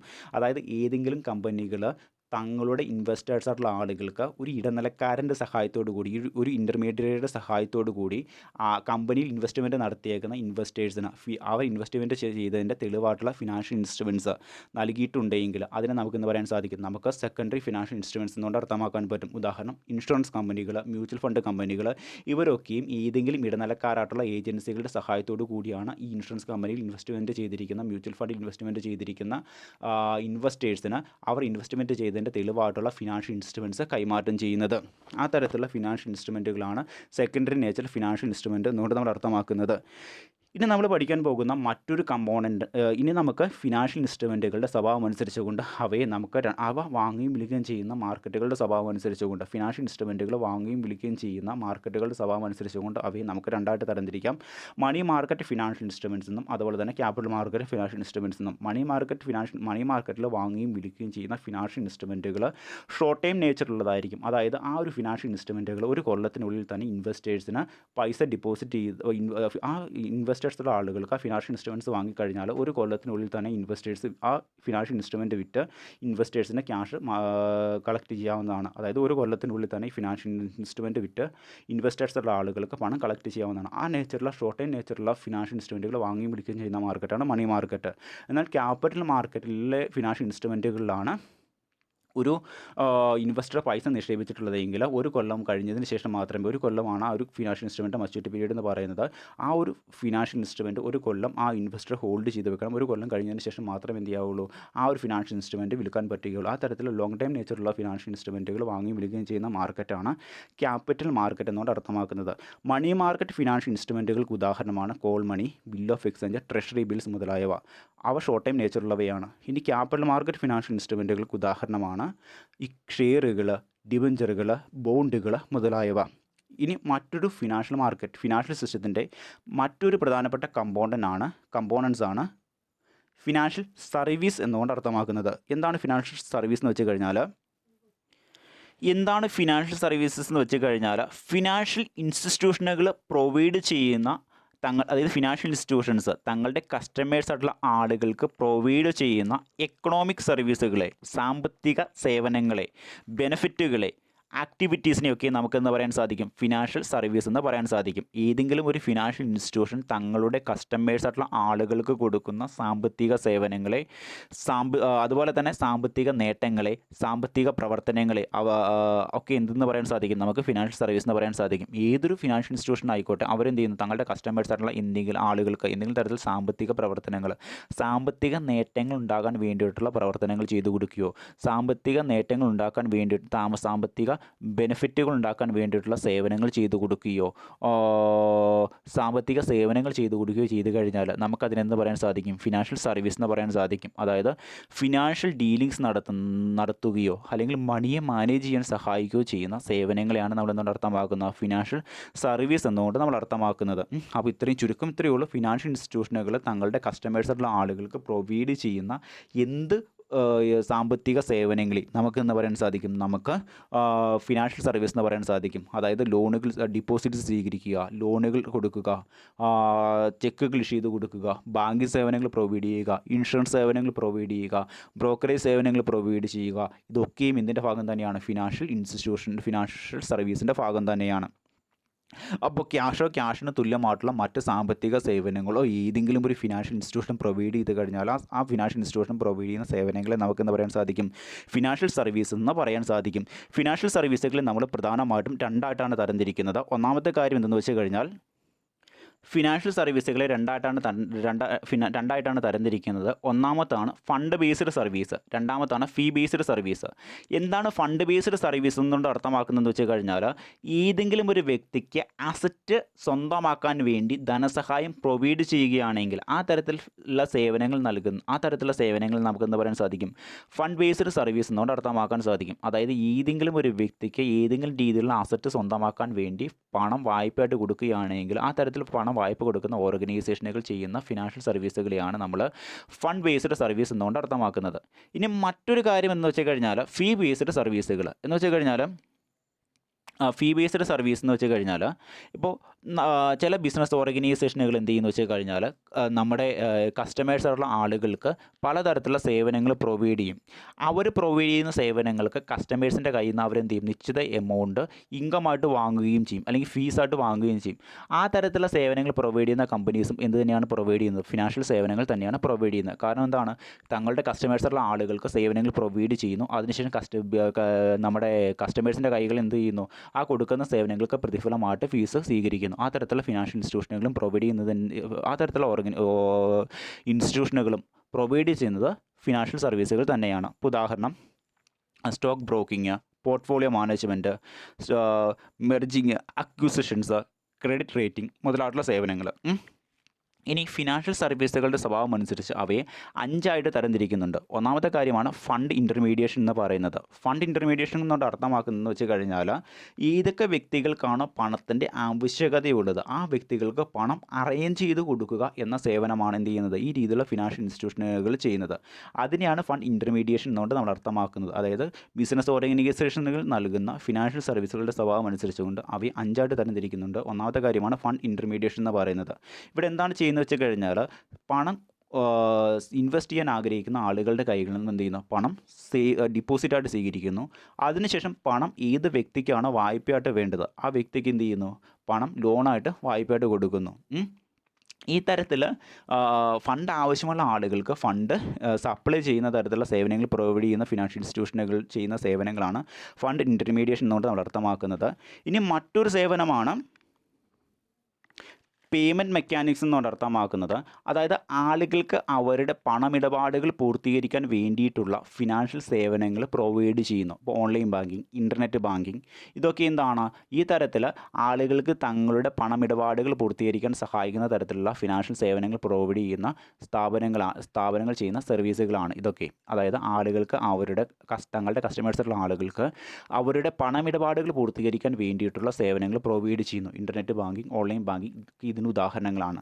ഇനി മറ്റൊരു കാര്യമാണ് പ്രൊവിഷൻസ് ഓഫ് ലിക്വിഡിറ്റി എന്ന് പറയുന്നത്. പ്രൊവിഷൻസ് ഓഫ് ലിക്വിഡിറ്റി എന്നുകൊണ്ട് അർത്ഥമാണ് ആ തരത്തിലുള്ള ഫിനാൻഷ്യൽ ഇൻസ്റ്റിറ്റ്യൂഷൻസ് എന്താ ചെയ്യുന്നതെന്ന് വെച്ച് കഴിഞ്ഞാൽ വ്യത്യസ്തമായിട്ടുള്ള ഫിനാൻഷ്യൽ ഇൻസ്ട്രുമെൻറ്റുകളിൽ, അതായത് ഷെയറുകളിൽ, ഡിബഞ്ചറുകളിൽ, ബോണ്ടുകളിൽ, പ്രോമിസറി നോട്ട്സ്, ട്രഷറി ബില്ല് മുതലായിട്ടുള്ള ഫിനാൻഷ്യൽ ഇൻസ്ട്രുമെൻറ്റ്സിലൊക്കെയും പണം ഡിപ്പോസിറ്റ് ചെയ്തിട്ടുള്ള ആളുകൾക്ക് അവരുടെ ഫിനാൻഷ്യൽ ഇൻസ്ട്രുമെൻറ്റ് പെട്ടെന്ന് വിറ്റ് ക്യാഷാക്കി മാറ്റാൻ വേണ്ടിയിട്ടുള്ള സേവനങ്ങൾ പ്രൊവൈഡ് ചെയ്യുന്നു. അതായത് ഫിനാൻഷ്യൽ ഇൻസ്ട്രുമെൻറ്റ്സിൽ പണം നിക്ഷേപിച്ച ആളുകൾക്ക് അവരുടെ ഫിനാൻഷ്യൽ ഇൻസ്ട്രുമെൻറ്റുകൾ വിറ്റ് പെട്ടെന്ന് ക്യാഷാക്കി മാറ്റാൻ വേണ്ടിയിട്ടുള്ള സേവനങ്ങൾ പ്രൊവൈഡ് ചെയ്യുന്നു. ആ തരത്തിലുള്ള സേവനങ്ങൾ പ്രൊവൈഡ് ചെയ്യുന്ന കമ്പനീസ് നൽകുന്ന സേവനത്തെയാണ് നമ്മൾ എന്തുകൊണ്ട് അർത്ഥമാക്കുന്നത്? പ്രൊവിഷൻസ് ഓഫ് ലിക്വിഡിറ്റി എന്നുകൊണ്ട് അർത്ഥമാക്കുന്നത്.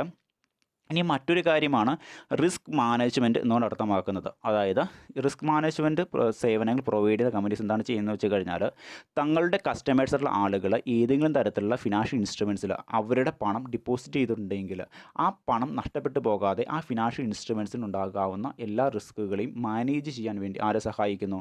ഈ ഒരു ഇൻവെസ്റ്റേഴ്സിനെ സഹായിക്കുന്നു. ആ തരത്തിലുള്ള സേവനങ്ങൾ പ്രൊവൈഡ് ചെയ്യുന്ന കമ്പനീസ് നൽകുന്ന സേവനത്തെയാണ് നമ്മൾ എന്തുകൊണ്ട് അർത്ഥമാക്കുന്നത്? റിസ്ക് മാനേജ്മെൻറ്റ് എന്നുകൊണ്ട് അർത്ഥമാക്കുന്നത്. അതായത് ഇൻവെസ്റ്റേഴ്സായിട്ടുള്ള ആളുകളുടെ പണം ഏതെങ്കിലും ഏതെങ്കിലും തരത്തിലുള്ള ഫിനാൻഷ്യൽ സെക്യൂരിറ്റിയിൽ കൊണ്ട് ഡിപ്പോസിറ്റ് ചെയ്തിട്ടുണ്ടെങ്കിൽ ആ ഫിനാൻഷ്യൽ സെക്യൂരിറ്റിയുമായി ബന്ധപ്പെട്ടുള്ള റിസ്ക്കുകളെ എങ്ങനെ കൈകാര്യം ചെയ്യണം, അതിന് വേണ്ടിയിട്ടുള്ള ഗൈഡ് ലൈൻസ് പ്രൊവൈഡ് ചെയ്യുന്ന സ്ഥാപനങ്ങൾ നൽകുന്ന സേവനത്തെയാണ് റിസ്ക് മാനേജ്മെൻറ്റ് എന്നുകൊണ്ട് അർത്ഥമാക്കുന്നത്. അതും ഒരു ഫിനാൻഷ്യൽ സർവീസ് തന്നെയാണ്. ഇനി മറ്റൊരു കാര്യമാണ് ഫിനാൻഷ്യൽ എഞ്ചിനീയറിംഗ് എന്നുകൊണ്ട് അർത്ഥമാക്കുന്നത്. ഫിനാൻഷ്യൽ എഞ്ചിനീയറിംഗ് എന്നുകൊണ്ട് അർത്ഥമാക്കുന്നതെന്ന് വെച്ച് കഴിഞ്ഞാൽ,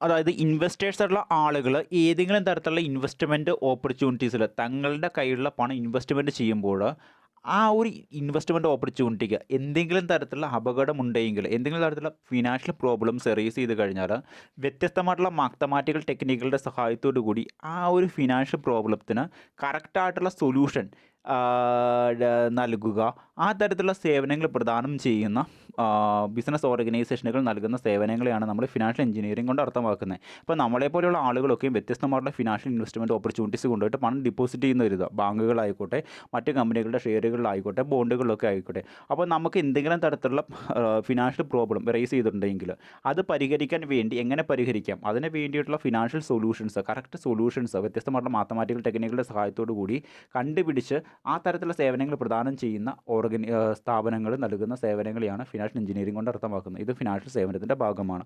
ഇത്രയുമാണ് നമ്മുടെ ഫിനാൻഷ്യൽ സിസ്റ്റത്തിൻ്റെ പ്രധാനപ്പെട്ട കമ്പോണൻസ് എന്നോട് നമ്മൾ അർത്ഥമാക്കുന്നത്. ഇനി നമ്മൾ പഠിക്കാൻ പോകുന്ന മറ്റൊരു കാര്യം എന്തെന്ന് വെച്ച് കഴിഞ്ഞാൽ, ഈ ഒരു ഫിനാൻഷ്യൽ സിസ്റ്റത്തിൻ്റെ നീഡ്സ് ആൻഡ് ഇമ്പോർട്ടൻസ് എന്തൊക്കെയാണെന്നാണ് പഠിക്കാൻ പോകുന്നത്. അതായത് നമ്മുടെ രാജ്യത്തിൻ്റെ സാമ്പത്തിക വികസനത്തിൽ ഫിനാൻഷ്യൽ സിസ്റ്റം വഹിക്കുന്ന പങ്ക് എന്ന് പറയുന്നത് എന്താണ്? പങ്ക് എന്ന് പറയുന്നത് വളരെയധികം വലുതാണ്. ഒരു വെൽ സ്ട്രക്ചേർഡ് ആയിട്ടുള്ള ഫിനാൻഷ്യൽ സിസ്റ്റം ഉള്ള ഒരു രാജ്യത്തിന് എന്ത് ചെയ്യാൻ പറ്റും? അതായത് നല്ല രീതിയിലുള്ള എഫിഷ്യൻ്റ് ആയിട്ടുള്ള ഫിനാൻഷ്യൽ സിസ്റ്റം ഉള്ള ഒരു രാജ്യമാണെങ്കിൽ ആ രാജ്യത്തിന് എന്ത് രീതിയിലുള്ള വെല്ലുവിളികൾ ഉണ്ടായാലും ആ രാജ്യത്തിന് ആ വെല്ലുവിളികളെയൊക്കെയും അതിജീവിച്ചുകൊണ്ട് സ്ട്രോങ് ആയിട്ട് നിലനിൽക്കാൻ പറ്റും. ഫിനാൻഷ്യൽ സിസ്റ്റം എന്താ ചെയ്യുന്നത്? ഫിനാൻഷ്യൽ സിസ്റ്റം എന്താണ് ചെയ്യുന്നത് വെച്ച് കഴിഞ്ഞാൽ, ഒരു രാജ്യത്തിലുള്ള ആളുകൾ, ഒരു രാജ്യത്ത് താമസിക്കുന്ന ആളുകളുടെ കൈകളിൽ നിന്നും അവരുടെ കയ്യിലുള്ള ഡെഡ് മണി ആയിട്ട് കിടക്കുന്ന സേവിങ്സിനെ എന്ത് ചെയ്യുന്നു? വ്യത്യസ്തമായിട്ടുള്ള ഭാവിയിൽ ഇൻകം കിട്ടുന്ന തരത്തിലുള്ള ഒരു പ്രൊഡക്റ്റീവ് ഇൻവെസ്റ്റ്മെൻറ്റ് ഓപ്പർച്യൂണിറ്റിയിൽ കൊണ്ടുപോയി ഇൻവെസ്റ്റ് ചെയ്യാൻ വേണ്ടി എന്താണ് അവരെ സഹായിക്കുന്നു. ആ തരത്തിൽ നമ്മുടെ രാജ്യത്തെ ആളുകളുടെ കയ്യിൽ കിടക്കുന്ന ഡെഡ് മണി എന്ത് ചെയ്യുന്നു? ഒരു ഇൻകം കിട്ടുന്ന തരത്തിൽ ആളുകൾക്ക് ഇൻകം കിട്ടുന്ന, അവരുടെ സേവിങ്സിൽ നിന്നും അവർക്കൊരു ഇൻകം കിട്ടുന്ന തരത്തിലുള്ള ഒരു പ്രൊഡക്റ്റീവ് റിസോഴ്സാക്കി മാറ്റാൻ ആര് സഹായിക്കുന്നു? ഫിനാൻഷ്യൽ സിസ്റ്റമാണ് സഹായിക്കുന്നത്. അങ്ങനെ വരുമ്പോൾ നമ്മുടെ രാജ്യത്തെ ആളുകളുടെ കയ്യിലുള്ള പണം വ്യത്യസ്തമായിട്ടുള്ള സോഴ്സുകളിൽ കൊണ്ടുപോയി ഡിപ്പോസിറ്റ് ചെയ്യും. അതുവഴി എന്താണ്? നമ്മുടെ രാജ്യത്തെ ആളുകൾക്ക് മുന്നോട്ട് ജീവിക്കാൻ വേണ്ടിയിട്ടുള്ള ഒരു ഇൻകം കിട്ടുവാൻ തുടങ്ങും. ആ തരത്തിൽ രാജ്യത്തെ ആളുകളുടെ കൈകളിലുള്ള ഫിനാൻഷ്യൽ റിസോഴ്സുകളെ ഭാവിയിൽ ഇൻകം കിട്ടുന്ന തരത്തിലുള്ള ഒരു പ്രൊഡക്റ്റീവ് ഫിനാൻഷ്യൽ റിസോഴ്സാക്കി മാറ്റാൻ ആര് സഹായിക്കുന്നു? ഫിനാൻഷ്യൽ സിസ്റ്റം സഹായിക്കുന്നു. നമ്മുടെ രാജ്യത്തെ ആളുകളുടെ കയ്യിലുള്ള സേവിങ്സിനെ ഭാവിയിൽ ഇൻകം കിട്ടുന്ന തരത്തിലുള്ള ഒരു അസറ്റ് പർച്ചേസ് ചെയ്യുന്നതിലേക്കോ അല്ലെങ്കിൽ ഒരു ബിസിനസ് സ്റ്റാർട്ട് ചെയ്യുന്നതിന് വേണ്ടി ക്യാപിറ്റലായിട്ട് യൂസ് ചെയ്യുന്നതിനോ സഹായിക്കുന്നു. ഇങ്ങനെ ഭാവിയിൽ ഇൻകം ജനറേറ്റ് ചെയ്യുന്ന ഒരു പ്രൊഡക്റ്റീവ് ഇൻവെസ്റ്റ്മെൻ്റ് ആക്കി മാറ്റാൻ, അങ്ങനെ ആളുകളുടെ സേവിങ്സിനെ, ആളുകളുടെ കയ്യിലുള്ള ഡെഡ് മണി ആയിട്ട് കിടക്കുന്ന സേവിങ്സിനെ ഭാവിയിൽ ഇൻകം കിട്ടുന്ന തരത്തിൽ ഒരു പ്രൊഡക്റ്റീവ് ഇൻവെസ്റ്റ്മെൻ്റ് ആക്കി മാറ്റാൻ, പ്രൊഡക്റ്റീവ് ഇൻവെസ്റ്റ്മെൻറ്റ് റിസോഴ്സ് ആക്കി മാറ്റാൻ ആര് സഹായിക്കുന്നു? ഫിനാൻഷ്യൽ സിസ്റ്റം സഹായിക്കുന്നു. ഇങ്ങനെ നമ്മുടെ രാജ്യത്തെ ആളുകളുടെ കൈകളിൽ കിടക്കുന്ന ഡെഡ് മണി ആയിട്ടുള്ള സേവിങ്സ് എന്തായി മാറുന്നു? അവർക്ക് ഭാവിയിൽ ഇൻകം ജനറേറ്റ് ചെയ്ത് നൽകുന്ന തരത്തിലുള്ള ഒരു പ്രൊഡക്റ്റീവ് ഇൻവെസ്റ്റ്മെൻറ്റ് റിസോഴ്സായി മാറുന്നു. അതിന് ആരാണ് നമ്മളെ സഹായിക്കുന്നത്? നമ്മുടെ ഫിനാൻഷ്യൽ സിസ്റ്റമാണ് സഹായിക്കുന്നത്. അപ്പോൾ ഫിനാൻഷ്യൽ സിസ്റ്റം നമ്മുടെ രാജ്യത്തിൻ്റെ സാമ്പത്തിക വികസനത്തിൽ നിർണായകമായിട്ടുള്ള പങ്കുകൾ വഹിക്കുന്നുണ്ട്. അതെന്തൊക്കെയെന്നാണ് പറയുന്നത്. അപ്പോൾ ഒന്നാമത്തെ കാര്യം എന്താ പറഞ്ഞേക്കുന്നത്? മൊബിലൈസേഷൻ ഓഫ് സേവിങ്സ് എന്നാണ് പറഞ്ഞേക്കുന്നത്. എന്ന് വെച്ച് കഴിഞ്ഞാൽ ഒന്നാമത്തെ റോളാണ് mobilisation of savings. Mobilisation of savings എന്നുകൊണ്ട് അർത്ഥമാക്കുന്നതെന്ന് വെച്ച് കഴിഞ്ഞാൽ, നമ്മുടെ രാജ്യത്തുള്ള വ്യത്യസ്ത വ്യക്തികളുടെ കൈകളിൽ നിന്നും അവരുടെ സേവിങ്സിനെ ശേഖരിച്ചതിന് ശേഷം അവരുടെ വരുമാനത്തിൽ നിന്നും സൂക്ഷിച്ചു വച്ചേക്കുന്ന, അവരുടെ കയ്യിൽ ഡെഡ് മണിയായിട്ട് കിടക്കുന്ന അവരുടെ നിക്ഷേപത്തെ, അവരുടെ സേവിങ്സിനെ എന്ത് ചെയ്യുന്നു? ഈ ഒരു ഫിനാൻഷ്യൽ സിസ്റ്റം ശേഖരിക്കുന്നു. അതിനുശേഷം എന്ത് ചെയ്യുന്നു? അതിനെ പ്രൊഡക്റ്റീവായിട്ടുള്ള ഇൻവെസ്റ്റ്മെൻറ്റ് റിസോഴ്സുകളിൽ ഡിപ്പോസിറ്റ് ചെയ്യുന്നു. ഇതുവഴി എന്ത് ചെയ്യാൻ പറ്റും? ഇതുവഴി ആളുകൾക്ക് അവരുടെ സേവിങ്സിനെ ഇൻകം കിട്ടുന്ന തരത്തിലുള്ള, ഭാവിയിൽ ഒരു ഇൻകം കിട്ടുന്ന തരത്തിലുള്ള ഇൻവെസ്റ്റ്മെൻ്റ് ആക്കി മാറ്റാൻ പറ്റും. അതിനാരാ സഹായിക്കുന്നത്? ഫിനാൻഷ്യൽ സിസ്റ്റമാണ് സഹായിക്കുന്നത്. ഇതുകൊണ്ട് എന്താ രാജ്യത്തിന് പ്രയോജനം? രാജ്യത്തെ ആളുകളുടെ കൈകളിൽ ഡെഡായിട്ട് കിടക്കുന്ന, അല്ലെങ്കിൽ എന്താണ്, കെട്ടിക്കിടക്കുന്ന പണപരമായിട്ടുള്ള റിസോഴ്സുകളെ ഏതെങ്കിലും ഭാവിയിൽ ഇൻകം കിട്ടുന്ന തരത്തിലുള്ള ഇൻവെസ്റ്റ്മെൻറ്റ് ഓപ്പർച്യൂണിറ്റികളിൽ കൊണ്ടുപോയി ഡിപ്പോസിറ്റ് ചെയ്യാൻ ആര് സഹായിക്കുന്നു? ഈ ഫിനാൻഷ്യൽ സിസ്റ്റം സഹായിക്കുന്നു. അങ്ങനെ ഡെഡായിട്ട് കിടക്കുന്ന പണത്തെ ഇൻകം കിട്ടുന്ന തരത്തിലുള്ള ഒരു ഇൻവെസ്റ്റ്മെൻറ്റ് റിസോഴ്സായിട്ട് ആര് മാറ്റുന്നു? ഫിനാൻഷ്യൽ സിസ്റ്റം മാറ്റുന്നു. അതിനാരാ സഹായിക്കുന്നത്? ഈ ഒരു ഫിനാൻഷ്യൽ സിസ്റ്റമാണ് സഹായിക്കുന്നത്. ഇതുവഴി ആളുകൾക്ക് അവരുടെ സേവിങ്സിൽ നിന്നും വരുമാനം കിട്ടിത്തുടങ്ങുന്നു. ഇത് മൂലം എന്താണ്? ഇതുമൂലം നമ്മുടെ രാജ്യത്തിൻ്റെ ഫിനാൻഷ്യൽ റിസോഴ്സുകളെ ഏറ്റവും എഫിഷ്യൻ്റായ രീതിയിൽ യൂസ് ചെയ്യാൻ അത് സഹായിക്കുന്നു. ഫിനാൻഷ്യൽ സിസ്റ്റം സഹായിക്കുന്നു. ഇനി മറ്റൊരു കാര്യം എന്താ പറഞ്ഞേക്കുന്നത്? ഇത് മാത്രമാണോ?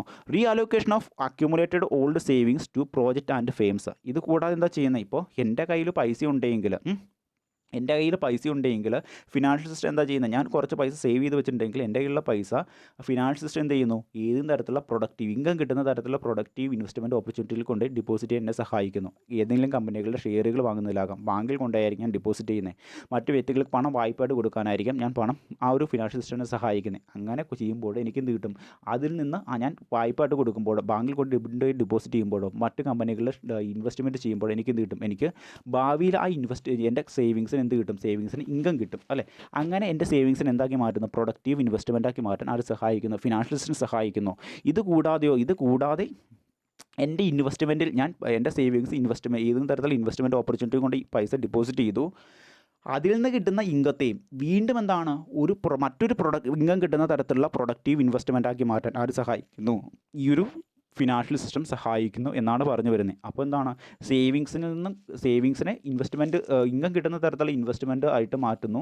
ആ ഇൻവെസ്റ്റ്മെൻറ്റിൽ നിന്ന് കിട്ടുന്ന ഇൻകത്തെ എന്താണ്? വീണ്ടും മറ്റൊരു ഇൻകം കിട്ടുന്ന തരത്തിലുള്ള ഇൻവെസ്റ്റ്മെൻറ്റ് ആക്കി മാറ്റാൻ ആര് സഹായിക്കുന്നു? ഈ ഫിനാൻഷ്യൽ സിസ്റ്റം സഹായിക്കുന്നു.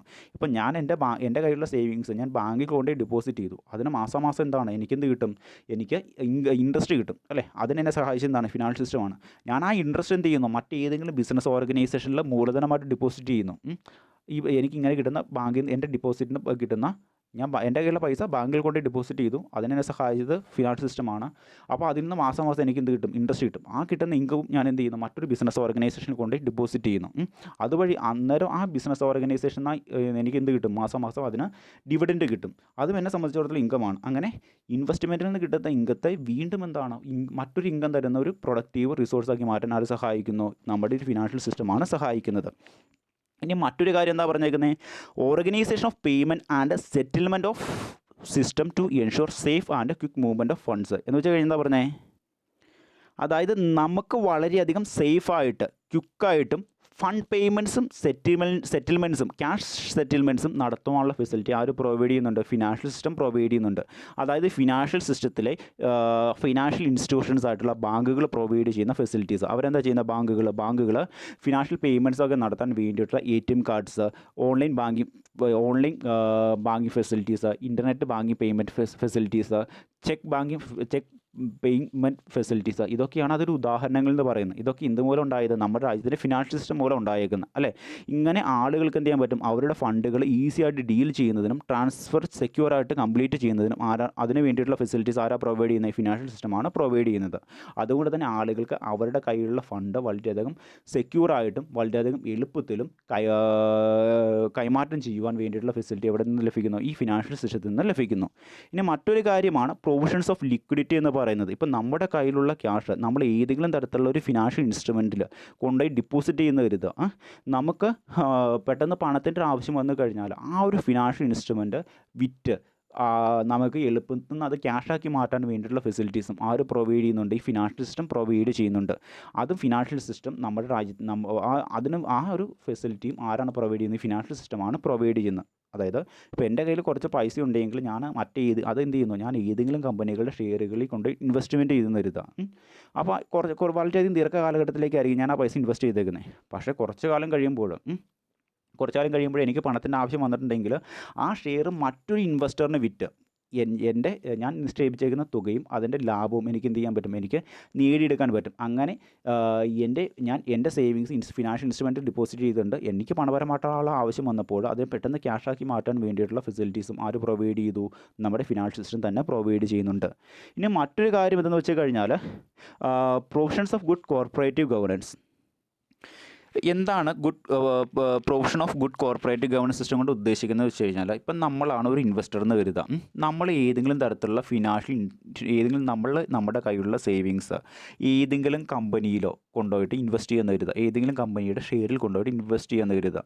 അപ്പോൾ നമ്മുടെ ആഗ്രഹം എന്തായിരിക്കും, നമ്മൾ ആ കമ്പനിയിൽ ഇൻവെസ്റ്റ്മെൻറ്റ് ചെയ്തേക്കുന്ന ആ തുകയ്ക്ക് നമുക്ക് നല്ല രീതിയിലുള്ള പ്രതിഫലം കിട്ടണമെന്നായിരിക്കും നമ്മൾ ആഗ്രഹിക്കുക, അല്ലേ? അപ്പോൾ അതിന് നമ്മൾ എന്ത് ചെയ്യണം, ആ കമ്പനീസ് നമ്മുടെ തുക ഉപയോഗിച്ചുകൊണ്ട്, നമ്മൾ ഇൻവെസ്റ്റ് ചെയ്തേക്കുന്ന തുക ഉപയോഗിച്ചുകൊണ്ട് നല്ല രീതിയിൽ ബിസിനസ് റൺ ചെയ്തു, നല്ല രീതിയിൽ ലാഭം കിട്ടുന്നുണ്ട്. അത് എത്രയാണ് ലാഭം എന്ന് കൃത്യമായിട്ട് നമ്മൾ അറിയിക്കണം. അത് കൃത്യമായിട്ട് നമുക്ക് തരികയും വേണം. എങ്കിൽ മാത്രമേ നമ്മൾ ഇൻവെസ്റ്റ്മെൻറ്റ് ചെയ്തതിന് നമുക്കൊരു ബെനിഫിറ്റ് ഉണ്ടാവുകയുള്ളൂ. അത് ഒരു ഇൻവെസ്റ്റർ എന്ന നിലയിൽ നമ്മുടെ അവകാശമാണ്, അല്ലേ? അപ്പോൾ ഈ തരത്തിൽ ഈ തരത്തിൽ എല്ലാ ഇൻവെസ്റ്റേഴ്സും അവരുടെ പൈസ ഏതെങ്കിലും കമ്പനിയിൽ കൊണ്ട് ഇൻവെസ്റ്റ്മെൻറ്റ് ചെയ്യുമ്പോൾ അവരൊക്കെയും പ്രതീക്ഷിക്കുന്ന കാര്യം, ആ കമ്പനിയിൽ നടക്കുന്ന തങ്ങളുടെ കാശ് വാങ്ങി ബിസിനസ് നടത്തുന്ന ബിസിനസ് ഓർഗനൈസേഷൻസ് തങ്ങളിൽ നിന്നും ഒരു കാര്യവും മറച്ചു വെക്കുകയില്ല. തങ്ങൾക്ക് അർഹതപ്പെട്ടേക്കുന്ന ബെനിഫിറ്റുകൾ, സാമ്പത്തിക ബെനിഫിറ്റുകൾ, പ്രതിഫലം നല്ല രീതിയിൽ ആ കമ്പനിയുടെ ലാഭത്തിനൊത്ത രീതിയിൽ തങ്ങൾക്ക് തരുമെന്നാണ് ഏതൊരു ഇൻവെസ്റ്ററിൻ്റെ പ്രതീക്ഷ. ആ തരത്തിൽ ഇൻവെസ്റ്റേഴ്സുള്ള ആളുകൾ, കമ്പനീസ് എന്തെങ്കിലും കാര്യങ്ങൾ ഇൻവെസ്റ്റേഴ്സുള്ള ആളുകളുടെ കയ്യിൽ നിന്ന് മറച്ചു വെക്കാതെ, ഇൻവെസ്റ്റേഴ്സുള്ള ആളുകൾ ഡെപ്പോസിറ്റ് ചെയ്തേക്കുന്ന പൈസയ്ക്ക് തുല്യമായ രീതിയിൽ റിട്ടേൺ അവർക്ക് കൊടുക്കുവാൻ സഹായിക്കുന്ന, അതിനുവേണ്ടി ഗവൺമെൻറ് ഇംപ്ലിമെൻറ്റ് ചെയ്തേക്കുന്ന റൂൾസ് ആൻഡ് റെഗുലേഷൻസിനെയും അതോറിറ്റീനെയുമാണ് നമ്മൾ ഗുഡ് കോർപ്പറേറ്റ് ഗവർണൻസ് സിസ്റ്റം എന്നുകൊണ്ട് അർത്ഥമാക്കുന്നത്. ഈ ഗുഡ് കോർപ്പറേറ്റ് ഗവർണൻസ് സിസ്റ്റം ഇല്ലായെങ്കിൽ കമ്പനീസ് നമ്മുടെ കയ്യിൽ നിന്ന് പൈസ വാങ്ങിയിട്ട് അവരെന്ത് ചെയ്യും, അവർ ബിസിനസ് റൺ ചെയ്യും, നമ്മുടെ കയ്യിൽ നിന്ന് വാങ്ങിക്കുന്ന പൈസയ്ക്ക് ശരിയായിട്ടുള്ള രീതിയിലുള്ള റിട്ടേൺ പ്രൊവൈഡ് ചെയ്യുകയും ഇല്ല. അതുകൊണ്ട് നമ്മുടെ ഇൻവെസ്റ്റ്മെൻറ്റിന് ശരിയായ റിട്ടേൺ കിട്ടണമെന്നുമില്ല. അപ്പോൾ എന്ത് ചെയ്യും, ഈ ഫിനാൻഷ്യൽ സിസ്റ്റം ഉള്ളതുകൊണ്ടാണ് നമുക്ക് എന്ത് ചെയ്യുന്നത്, നല്ല രീതിയിലുള്ള കോർപ്പറേറ്റ് ഗവേണൻസ് സിസ്റ്റം ഉള്ളത്. നല്ല രീതിയിൽ കോർപ്പറേറ്റ് ഗവേണൻസ് സിസ്റ്റം ഉള്ളതുകൊണ്ടാണ് ഇൻവെസ്റ്റേഴ്സുള്ള ആളുകളുടെ കയ്യിൽ നിന്ന് പൈസ വാങ്ങിയിട്ടുള്ള ബിസിനസ് ഫേമുകൾ ആ ഇൻവെസ്റ്റേഴ്സുള്ള ആളുകളെ ആ ബിസിനസ് ഓർഗനൈസേഷനുകളിൽ നടക്കുന്ന എല്ലാ കാര്യങ്ങളും കൃത്യമായിട്ട് അറിയിക്കുന്നത്. ബിസിനസ് ഓർഗനൈസേഷൻ്റെ മൂലധനം എത്രയാണ് ബിസിനസ് ഓർഗനൈസേഷന് കിട്ടിയേക്കുന്നത്, ഇൻവെസ്റ്റേഴ്സിൻ്റെ കൈകളിൽ, അതായത് ഇൻവെസ്റ്റ്മെൻറ്റ് ചെയ്ത് കഴിഞ്ഞാൽ അതിൻ്റെ പലിശ എത്രയാണ് എന്നാണ് അതിന് ഇൻവെസ്റ്റ്മെൻറ്റ് എമൗണ്ട് മുഴുവനും, അതും പലിശ അടക്കം തിരിച്ച് കിട്ടുന്നത്, കമ്പനിയുടെ ലാഭവിഹിതം എത്രയാണ്, കമ്പനിയുടെ കറണ്ട് കൊല്ലത്തെ ലാഭം എത്രയാണ്. ഈ തരത്തിലുള്ള എല്ലാ വിവരങ്ങളും ഇൻവെസ്റ്റേഴ്സിനെ കമ്പനി അറിയിക്കുകയും ഇൻവെസ്റ്റേഴ്സിൻ്റെ കയ്യിൽ നിന്ന് വാങ്ങിയിരിക്കുന്ന പൈസയ്ക്ക് നല്ല രീതിയിലുള്ള റിട്ടേൺ അവർക്ക് കൊടുക്കുകയും ചെയ്യുന്നത് ഗുഡ് കോർപ്പറേറ്റ് ഗവേണൻസ് സിസ്റ്റം കാരണമാണ്. അതിന് കാരണക്കാരനായി തീർന്ന ഇതാണ്, ഈ ഒരു ഫിനാൻഷ്യൽ സിസ്റ്റമാണ് അതിന് കാരണക്കാരനായി തീർന്നത്. ഇനി മറ്റൊരു കാര്യം എന്തെന്ന് വെച്ച് കഴിഞ്ഞാൽ, അടുത്ത കാര്യം എന്ന് വെച്ച് കഴിഞ്ഞാൽ generation of information. Financial system എന്ത് ചെയ്യുന്നു, ഇൻവെസ്റ്റ്മെൻറ്റ് നടത്താൻ ആഗ്രഹിക്കുന്ന ആളുകൾക്ക് വ്യത്യസ്തമായിട്ടുള്ള ഇൻവെസ്റ്റ്മെൻറ്റ് ഓപ്പർച്യൂണിറ്റികളെ കുറിച്ചുള്ള പ്രധാനപ്പെട്ട വിവരങ്ങൾ നൽകുന്നു. അതായത് അതുവഴി എന്താണ് ഇൻവെസ്റ്റേഴ്സുള്ള ആളുകൾക്ക് വ്യത്യസ്തമായിട്ടുള്ള ഇൻവെസ്റ്റ്മെൻറ്റ് ഓപ്പർച്യൂണിറ്റികളെ കുറിച്ചുള്ള വിവരങ്ങൾ ലഭിക്കുകയും ഓരോ ഇൻവെസ്റ്റ്മെൻറ്റ് ഓപ്പർച്യൂണിറ്റിയുടെയും റിസ്ക്കുകൾ എന്തുമാത്രമാണുള്ളത്, ബെനിഫിറ്റുകൾ എന്തുമാത്രമാണുള്ളത്, ഇൻവെസ്റ്റ് ചെയ്താൽ എത്ര കാലഘട്ടത്തിനുള്ളിൽ എത്ര രൂപ കിട്ടും, എന്തുമാത്രം അപകട സാധ്യതയാണുള്ളത്, ഇതിനെക്കുറിച്ചുള്ള എല്ലാ അറിവുകളും ആർക്ക് കിട്ടും, ഇൻവെസ്റ്റേഴ്സുള്ള ആളുകൾക്ക് കിട്ടും. ഇതുവഴി ഇൻവെസ്റ്റ്മെൻറ്റ് നടത്താൻ ആഗ്രഹിക്കുന്ന ആളുകൾക്ക് ഒരു ഗുഡായിട്ടുള്ള നല്ല രീതിയിൽ അപകടം കുറഞ്ഞ ഏറ്റവും കൂടുതൽ റിട്ടേൺ കിട്ടുന്ന രീതിയിലുള്ള ഇൻവെസ്റ്റ്മെൻറ്റ് ഓപ്പർച്യൂണിറ്റീസിൽ അവരുടെ കയ്യിലുള്ള പണം ഇൻവെസ്റ്റ് ചെയ്യാൻ സാധിക്കുകയും ചെയ്യും. അതും ഈ ഒരു ഫിനാൻഷ്യൽ സിസ്റ്റം മൂലമാണ് കാരണമായത്.